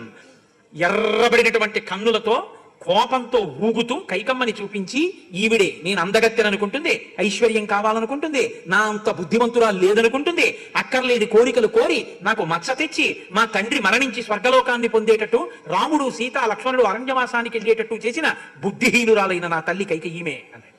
అంటే భరద్వాజుడు అన్నాడు, నిన్నందుకే అడిగాను భరత, నీ తల్లిని నువ్వు అలా నిందించకూడదు. కైకమ్మ గురించి నీకంతే తెలుసు, కైకమ్మ గురించి నేను చెప్తాను, నువ్వు జాగ్రత్తగా విను. యుక్తమైన మాట ఒకటి నీకు చెప్తాను కైక గురించి. నోషేణావగంతవ్యా కైకేయీ భరతత్వయా రాజప్రవ్రాజనం హేతత్ సుకోదర్కం భవిష్యతి దేవానాం దానవానాంచ ఋషీణాం భావితాత్మనాం హితమేవ భవిష్యద్ది రామ ప్రవ్రాజనాదిహ. ఈమె పట్టినటువంటి పట్టుదల వలన రాబోయేటటువంటి కాలంలో రామలక్ష్మణులు సీతమ్మ అరణ్యవాసం చేయడం చేత దేవతలకు ఋషులకు ఎంత ప్రయోజనం కలగబోతోంది అన్న విషయం బయటికి వస్తుంది. కాబట్టి కైకమ్మ అంత పట్టుపట్టడం వెనక ఒక పెద్ద ప్రయోజనం ఉందని భరత తెలుసుకో, తప్ప నీ తల్లిని అంత నిందించవలసినటువంటి అవసరం లేదు అన్న తరువాత చాలా సంతోషించాడు. అందరూ బయలుదేరారు. ఆయన ఎటు చెప్పారో అటుగా బయలుదేరారు. అటుగా బయలుదేరి వెడుతున్నారు. ఆ పాపం వెతకడం అంటే అంత తేలికండి. చిత్రకూట పర్వతం శిఖరానికి మందాకిని నదికి మధ్యలో ఉంటాడు రాముడి యొక్క పర్ణశాల అని చెప్పారు. ఆ పర్ణశాలని వెతుకుతున్నారు. వెతుకుతుంటే దూరంగా పెద్ద సైన్యం యొక్క కోలాహలం, ధూమం అన్నీ కనపడ్డాయి. ఏమిటి దూరంగా ఏదో పెద్ద చప్పుడవి వినపడ్డాయి. ఏమిటిది చూస్తానని చెప్పి లక్ష్మణుడు రాముడు చూడమంటే అక్కడ ఉన్నటువంటి ఒక మద్ది చెట్టు పైకి ఎక్కి చూశాడు. చూసి అన్నాడు, అగ్నిం సంశమయత్వార్య సీతాచ భజతాం గుహాం సజ్జం కురుష్వ చాపంచ శరాంశ్చ కవచం తథా. అన్నయ్య తొందరగా ధనస్సు తీసుకో, అన్నయ్య నీ అక్షయ బాణ తూణీరాలు తీసుకో, నా కవచం కూడా పట్టుకురా, సీతమ్మని గుహలోకి పంపై, అగ్నిని చల్లార్చే. ఎందుకో తెలుసా, అన్నయ్య ప్రమాదం వచ్చేస్తోంది అన్నయ్య అన్నాడు. రాముడు అన్నాడు, తం రామ పురుషవ్యాఘ్రో లక్ష్మణం ప్రత్యువాచ అంగవేక్షస్వ సౌమిత్రే కస్యేమాం మన్యసే చుముం. ఏమైందయా, ఎందుకలా అరుస్తున్నావు, ఏం చూస్తున్నావు నువ్వు అన్నాడు. అంటే ఆయన అన్నాడు, ఇచ్చినటువంటి రాజ్యం సరిపోక కైకేయీసుతుడైనటువంటి భరతుడు ఏనుగులతో గుర్రాలతో బయలుదేరి వచ్చాడు. పూర్వాపకారీ భరత చక్య ధర్మశ్చ రాఘవ ఏతస్మిన్ నిహతే కృత్స్నాం అనుషాధి వసుందరాం కైకేయీం చ వధిష్యామి సానుబంధాం సబాంధవాన్ కలుషేణాద్య మహత మేదినీ పరిముచ్యతాం అద్యేమం సంయతం క్రోధం అసత్కారంచ మానద మోక్షామి శత్రుసైన్యేషు కక్షేష్వ హుతాశనం అని. అన్నయ్య, ఇచ్చినటువంటి రాజ్యాన్ని పుచ్చుకొని తృప్తి పడకుండా నిన్ను నన్ను చంపడం కోసం అని చెప్పి అరణ్యానికి వచ్చినటువంటి ఈ భరతుడి యొక్క సేనని చూస్తుంటే నాలో ఆగ్రహం కట్టలు తెచ్చుకుంటోంది. అన్నయ్య, నా ధనుర్బాణాలు నాకు ఇయ్యి, ఇవాళ నా శక్తి ఏమిటో చూపిస్తాను, భరతుడిని చంపేస్తాను, అరణ్యవాసాన్ని నీకు కల్పించి రాజ్యాన్ని భరతుడికి ఇప్పించాలని కోరినటువంటి కైకమ్మని చంపేస్తాను, ఈ ఏనుగులన్నింటినీ చంపేస్తాను, క్రూర మృగాలు వచ్చి వీటి యొక్క పీనుగులన్నింటినీ ఈడ్చుకుపోతుండగా సంతోషిస్తాను. కాబట్టి అన్నయ్య, ఇన్నాళ్లు నా క్రోధాన్ని అణుచుకున్నానికి అణుచుకోమని చెప్పవద్దు, నేను ఇప్పుడు భరతుడిని చెగటార్చడానికి సిద్ధపడుతున్నాను, ఈ సైన్యాన్నంతటిని నశింపచేస్తాను, వృద్ధుడైన దశరథుడే ఎదురొస్తే దశరథుడిని కూడా చంపేస్తాను అన్నాడు. రాముడు అన్నాడు, పితుః సత్యం ప్రతిశ్రుత్య హత్వా భరతమాగతం కింకరిష్యామి రాజ్యేన శాపమాదేన లక్ష్మణ. ఏమన్నావు, భరతుడిని చంపేస్తావు, దశరథుడిని చంపేస్తావా? అందుకుని చెట్టెక్కి చెప్తున్నావా నాకు? భరతుడిని చంపేసి రాజ్యం తీసుకుని నన్ను పరిపాలించమంటావా? అలాంటి రాజ్యం కావాలని నేను కోరుకున్నానా? ఏం చెప్తున్నావు పైన కూర్చుని నువ్వు? ధర్మం అర్థంచ కామంచ పృథివీంచాపి లక్ష్మణ ఇచ్చాపి భవతా మధ్యే హేతత్ ప్రతిశృణోమితి. ధర్మమైన అర్థమైన కామమైన నా తమ్ముళ్లతో కలిసి అనుభవిస్తాను తప్ప నేనొక్కడిని భోగం అనుభవించి నా తమ్ముళ్ళని పాడు చేయడం అన్నది నా జీవితంలో ఉండదని గుర్తెరుగు. భద్రూణాం సంగ్రహార్థంచ సుఖార్థంచ అపి లక్ష్మణ రాజ్యం అన్యహమిచ్చామి సత్యేనాయుధమాలభే. నేను సత్యం చెప్తున్నాను, నేనంటూ ఏది సంపాదించినా, నేనంటూ రాజ్యాన్ని చేస్తే నా తమ్ముళ్ళ యొక్క సుఖం కొరకే, వాళ్ళ సుఖం తర్వాతే నా సుఖం తప్ప నా తమ్ముళ్ళని చంపి నేను అనుభవించడం అన్నది ఎన్నడూ ఉండదు. నేయమ్మ మహీ సౌమ్య దుర్లభా సగలంబర నహీచ్చేయమధర్మేణ శక్రమత్వమపి లక్ష్మణ అధర్మం వల్ల నాకు ఇంద్ర పదవి వస్తుంది అని ఒక్క అధర్మాన్ని చెయ్యమంటే ఇంద్ర పదవిని వదిలేస్తాను తప్ప అధర్మంతో ఇంద్ర పదవిని కూడా పుచ్చుకోను. నాన్నగారికి మాటిచ్చి ఇప్పుడు నాన్నగారిని సత్యభ్రష్టుని చేసి రాజ్యం తీసుకున్నా, నాకే రాజ్యం కావాలనుకుంటే లక్ష్మణ ఈ ఒక్క బాణాన్ని ప్రయోగించి ఈ సప్త సముద్రాల మధ్యలో ఉన్నటువంటి పృథివినంతటికి పరిపాలకుడను కాగలను. కానీ నాకు ధర్మం కాదని తప్ప ఇది అక్కర్లేదు. నీకు ఇంకొక మాట చెప్తున్నాను, నీకు రాజ్యం కావాలా? ఒక్క మాట చెప్పు. నీకు రాజ్యం కావాలంటే భరతుడు రాగానే భరత రాజ్యం ఇచ్చి లక్ష్మణుడికి అంటారు. భరతుడు ఎలాంటి వాడు చూద్దు కానీ ఈ లక్ష్మణుడికి ఇవ్వడం ఏమిటనయా అని కూడా అడగడు. నీకు రాజ్యం ఇస్తాడు, ఏలుకో రాజ్యం కావాలంటే. భరతుడు నా ప్రాణ సమానుడు, ఇవ్వాలంటే అన్నావు, ఇంకెప్పుడు ఈ మాట అనకన్నాడు. అనేటప్పటికీ చెట్టుపై నుంచి గబగబా కిందకి దిగిపోయి చేతులు కట్టుకుని నిలబడి తల ఉంచుకుని అన్నయ్య పొరపాటు పడ్డానన్నయ్య నన్ను క్షమించు. ఎందుకు వచ్చాడో తెలుసా భరతుడు? అట్నుంచి తిరిగి వచ్చిన తర్వాత బహుశా దశరథుడు మరణించి ఉండవచ్చు. లేదా దశరథుడు నేను రాముణ్ణి చూడకుండా ఉండలేనంటే నాకు రాజ్యం అక్కర్లేదు, రామచంద్రమూర్తికి రాజ్యం ఇచ్చేస్తానని దశరథుడు మరణించాడు కాబట్టి తల్లుల్ని, వశిష్ఠుణ్ణి, పౌరుల్ని, జానపదుల్ని అందరినీ తీసుకుని నన్ను బతిమాలడానికి వస్తున్నాడు నా తమ్ముడు. అటువంటి తమ్ముడి మీద నింద వేస్తావా లక్ష్మణ? చూడు, భరతుడు వచ్చిన తర్వాత చూడు ఎటువంటి వాడో భరతుడు. నేను అబద్ధం చెప్పాను అనుకుంటున్నావేమో, మనకి ఏ బాణం అక్కర్లేదు, మనకి మన సోదరుల ప్రేమ చాలు, మనకి ఇంకేం అక్కర్లేదు. కిందకి దిగన్నాడు. వచ్చి పాపం చేతులు కట్టుకుని ఇంత లక్ష్మణమూర్తి తల ఉంచుకొని అలా నిలబడ్డాడు. ఈలోగా భరతుడు వెతుకుతూ సైన్యాన్ని దూరంగా ఉంచి అన్నయ్యకి ఇబ్బంది కలుగుతుందని పరిగెడుతున్నాడు ఆ పొదల్లో. యావన్న రామం ద్రక్ష్యామి లక్ష్మణం వా మహాబలం వైదేహిం వా మహాభాగాం నమే శాంతిర్భవిష్యతి యావన్న చంద్ర సంకాశం ద్రక్ష్యామి శుభమాననం భ్రాతు పద్మబలాచాక్షం నమే శాంతిర్భవిష్యతి యావన్న చరణౌ భ్రాతు పార్థివ్యం జనాన్వితౌ శిరసాధారయిష్యామి నమే శాంతిర్భవిష్యతి యావన్న రాజ్యే రాజా పితృపైతామహే స్థితః అభిషేక జలక్రీన్నో నమే శాంతిర్భవిష్యతి అంటున్నాడు. నాకు శాంతి కలగదు. ఏనాడు రామచంద్రమూర్తి పాదములు చూసి నమస్కరిస్తానో ఆనాడే నాకు శాంతి, ఏనాడు లక్ష్మణుని చూస్తానో అప్పుడే శాంతి, ఏనాడు సీతమ్మ పాదాలకు నమస్కారం చేస్తానో అప్పుడు శాంతి. పరిగెడుతున్నాడు, గబగబా పరిగెత్తాడు, కనపడ్డాడు రామచంద్రమూర్తి. పొగ కనపడుతోంది, చెట్ల మీద కట్టిన నారచీరలు కనపడుతున్నాయి, నీళ్లు తెచ్చుకోవడానికి గుర్తులు కట్టారనుకున్నారు. పర్ణశాలలో ఎదురుగుండా రాముడు కనపడ్డాడు. అంత దూరంలో రాముణ్ణి చూశాడు, పరుగున వెళ్ళి దూరంగా ఇంకా అన్నయ్యని చూసి చేరుకోకముందే దుఃఖంతో నేల మీద పడిపోయి అన్నా అన్నాడంతే, కింద పడిపోయాడు. భరతాని పరుగున వచ్చి రామచంద్రమూర్తి రెండు భుజాలు పట్టి పైకెత్తి, నాయన ఏమిటి జటిలం చీరవాసనం ప్రాంజలిం పతితం భువి దదర్శ రామో దుర్దర్శం యుగంతే భాస్కరం యథా కదించిత వివిజ్ఞాయ వివర్ణ వదనం కృశం భ్రాతరం భరతం రామ పరిజగ్రాహ బాహువ ఆఘ్రాయ రామంతం మూర్ధ్ని పరిష్వజ్యత రాఘవ అంకే భరతమారోప్య పర్యపృచ్ఛత్ సమాహితః. ఏమిటి చిక్కిపోవడం ఏమిటి, ఈ ఏడుపు ఏమిటి, ఈ మనిషి ఏమిటి, ఈ జటలు కట్టుకోవడం ఏమిటి, ఇందుకు ఇలా ఉన్నావు రా నాన్న అని గబగబా తన తొడ మీద కూర్చోబెట్టుకుని మూర్ధన్య స్థానమును ఆఘ్రానించి ముద్దు పెట్టుకుని, నాన్న భరత ఎందుకు ఇలా ఉన్నావు, నాన్నగారు కుశలంగా ఉన్నారా, ఎందుకు ఇంత తాపత్రయంగా ఇంత సైన్యాన్ని తీసుకుని వచ్చావు అని అడిగి రాజ్యపాలన ఎలా చెయ్యాలో ఆ విషయాలన్నింటినీ కూడా అడుగుతూ రాజధర్మాల్ని బోధిస్తూ, ఉదయాన్నే లేస్తున్నావా, పురోహితులకు నమస్కరిస్తున్నావా, బ్రహ్మర్షులకు నమస్కరిస్తున్నావా, పెద్దలు చెప్పిన మాట వింటున్నావా, మంత్రులను సంప్రదిస్తున్నావా, అనేక మందిని సంప్రదించకుండా ముఖ్య కార్యాలకి పెద్దలైన ఒక్కరినే సంప్రదిస్తున్నావా, చేసే వరకు పని ఏమిటో తెలియకుండా సామంతులకి రహస్యంగా అట్టెపెడుతున్నావా, శత్రువులకి నీ ఊహలేమిటో తెలియకుండా జాగ్రత్త పడుతున్నావా, నమ్మకస్తులైన మంత్రుల్ని దగ్గర పెట్టుకున్నావా, పరిపాలన జాగ్రత్తగా చేస్తున్నావా, పన్ను కట్టించుకున్నందుకు ప్రజల్ని జాగ్రత్తగా పరిపాలన చేస్తున్నావా, పరిపాలన చేసేటప్పుడు న్యాయం చెప్పేటప్పుడు నేను రాజుని కదా ఏం చెప్తే ఏం పోతుంది లేని అన్యాయం చెయ్యని వాడికి కఠినమైన శిక్ష వేస్తే వాడు కన్నుల నీరు కాలుస్తూ వెళ్ళిపోతే వంశం నశించిపోతుంది భరత. కాబట్టి సర్వకాలముల యందు చాలా జాగ్రత్తగా నువ్వు పరిపాలన చేస్తున్నావా, నీ ఎందు భక్తితో ప్రేమతో ఉద్యోగం చేసినటువంటి ఉద్యోగులందరికీ సకాలములలో వాళ్ళకి ఇవ్వవలసినటువంటి జీతాలు వాళ్ళకి ఇస్తున్నావా, పండితులైనటువంటి వాళ్ళతో మంత్రాంగాన్ని నిర్వహిస్తున్నావా, ఉన్నతమైనటువంటి వాళ్ళకి పెద్ద పదవులు ఇచ్చి, మధ్య తెలివితేటలు ఉన్న వాళ్ళకి మధ్య పదవులు ఇచ్చి, శరీరంతో సేవించగలిగినటువంటి వాళ్ళకి కింది పదవులు ఇచ్చి, అందరినీ ఆదరంతో రాజకార్యంలో నీ వైపు తిప్పుకుని నడపగలుగుతున్నావా, ఎక్కడ పడితే అక్కడ చరివేంద్రాలు పెడుతున్నావా, ప్రజల యొక్క బాగోగులు చూస్తున్నావా, దేవాలయాలు నిర్మించావా, యజ్ఞయాగాదులు చేయిస్తున్నావా, దేవతల యొక్క అభ్యున్నతిని అనుగ్రహాన్ని పొందుతున్నావా, దాని వలన నీ అభ్యున్నతిని చూసుకుంటున్నావా, గొక్క తిప్పకుండా పరిపాలనకి సంబంధించిన అనేక ప్రశ్నలు భరతుని రామచంద్రమూర్తి అడిగేస్తే అన్నీ విని ఆయన అన్నాడు, అసలు ఇవన్నీ ఉండడానికి అన్నయ్య నేను రాజ్యం చేస్తే కదా, నేను పట్టాభిషేకం చేసుకుంటే కదా, నేను రాజ్యమే చెయ్యట్లేదు అన్నయ్య, మన తండ్రి గారైనటువంటి దశరథ మహారాజు గారు శరీరం విడిచిపెట్టారన్నయ్య. ఈ మాట వినగానే మొదలు నరికేసిన చెట్టు పెళ శబ్దంతో కింద పడిపోయినట్టు రాముడు నేల మీద పడి దొల్లి ఏడ్చేశాడు. ఏడ్చి ముఖాన నీరు చిలికితే పైకి లేచాడు. లేచి గబగబా పర్ణశాలలోకి వెళ్ళి సీతమ్మ దగ్గరికి వెళ్ళి, సీతా మృతస్తే శ్వశుర పితాహీనోసి లక్ష్మణ అన్నాడు. సీత నీకు మామగారు చచ్చిపోయారు, లక్ష్మణ నీకు తండ్రిగా చచ్చిపోయారు. అదే నాకు నాన్నగారు పోయారంటే సరిపోదా? మామగారిలా కోడల్ని చూడగలిగిన వ్యక్తి జీవితంలో ఇంకొకడు ఉండడు అని శాస్త్రవాక్కు. నా కోసమని చెప్పి ఇంటి పేరు వదిలేసింది, వంశం వదిలేసింది, తన వారిని వదిలేసింది, ఇక్కడికొచ్చి నా కొడుకు వలన బిడ్డల్ని కని నా వంశాన్ని పెంచింది.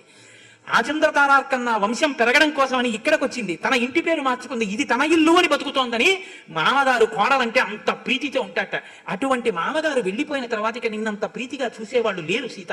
కాబట్టి నీకు ఆయన సేవలు చేస్తున్నాడు కాబట్టి నాకు తండ్రి ఉన్నాడు లక్ష్మణుడి రూపంలో. లక్ష్మణుడికి తండ్రి లేడు, తండ్రి పోయాడు, నేను తండ్రిలా నిలబడలేకపోతున్నాను.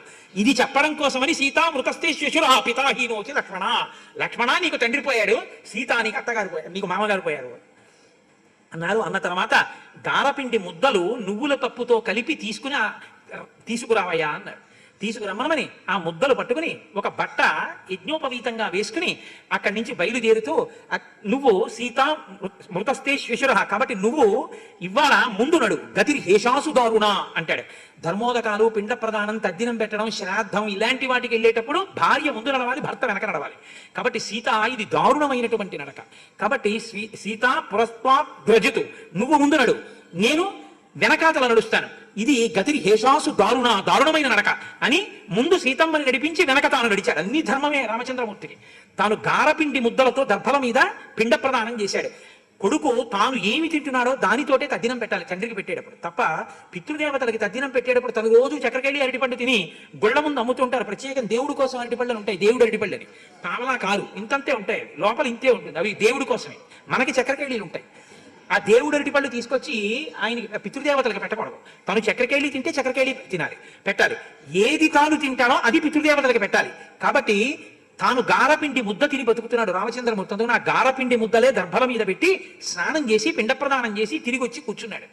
అటుగా కౌసల్యాదులు ఆ మందాకినిధిని చూస్తూ రామచంద్రమూర్తి దగ్గరికి వస్తుంటే దర్భల మీద గారపిండి ముద్దలు కనపడ్డాయి.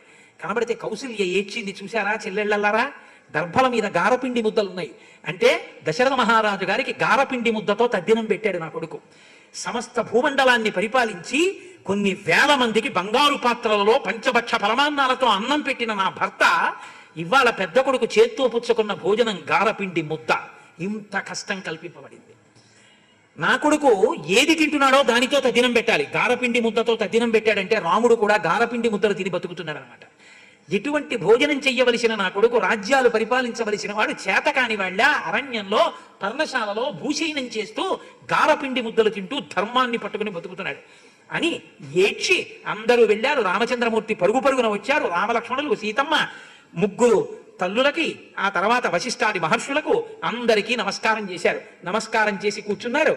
భరతుడు, శత్రుఘ్నుడు కూర్చున్నారు. పౌరులందరూ కూడా గబగబా తమ వాహనములు దిగి, అడిగో రామచంద్రమూర్తి ధర్మాత్ముడు మహానుభావుడు కనబడ్డాడు, మనం తీసుకెళ్ళాలి మనందరం చెప్పని సంతోషంగా వచ్చి అందరూ ఒకళ్ళ మించి ఒకళ్ళు, కాస్త ముందు పొడుగు వాళ్ళు ఉంటే మరి పొట్టి వాళ్ళకి ఇబ్బంది కదండి, అందుకని ఇలా పాదాలెత్తి అందరూ రాముడి వంక చూస్తున్నారు. ఎక్కడ శబ్దం లేదు. ఆశ్చర్యం ఏమిటో తెలుసా, వచ్చిన గుర్రాలకి ఏనుగులకి కూడా కోరికేట రాముడిని చూద్దామని. అవి కూడా మెల్లమెల్లగా పైకెక్కి తలలెత్తి రాముడిని చూస్తున్నాయిట. ఇంతమంది రామచంద్రమూర్తిని చూస్తుంటే వాళ్ళందరూ సంతోషిస్తూ భరతుణ్ణి తొడ మీద కూర్చోబెట్టుకుని, శత్రుఘ్నుని కూర్చోబెట్టుకుని అందరూ కలిసి కూర్చుని ఉండగా సంతోషంగా కూర్చుని ఉన్నారు అన్న మాట దగ్గర ఇవాటి ఉపన్యాసాన్ని పూర్తి చేస్తాను. అయితే మీతో 2 విషయాలని నేను ఇవాళ మనవి చేయవలసి ఉంటుంది. రేపు రామచంద్రమూర్తి యొక్క పాదుకా పట్టాభిషేకం. పాదుకా పట్టాభిషేకం ఏ కావ్యంలోనూ లేదు. ఒక్క రామాయణంలోనే పాదుకా పట్టాభిషేకం. అత్యద్భుతమైనటువంటి ఘట్టం. అంత అత్యద్భుతమైనటువంటి ఘట్టంలో రేపటి రోజున ఆ పాదుకా పట్టాభిషేకాన్ని ఇక్కడ చేస్తున్నారు. రేపు పాదుకా పట్టాభిషేకం ఒక్కటే కాబట్టి 1 గంట గంటన్నరలో నా ఉపన్యాసాన్ని పూర్తి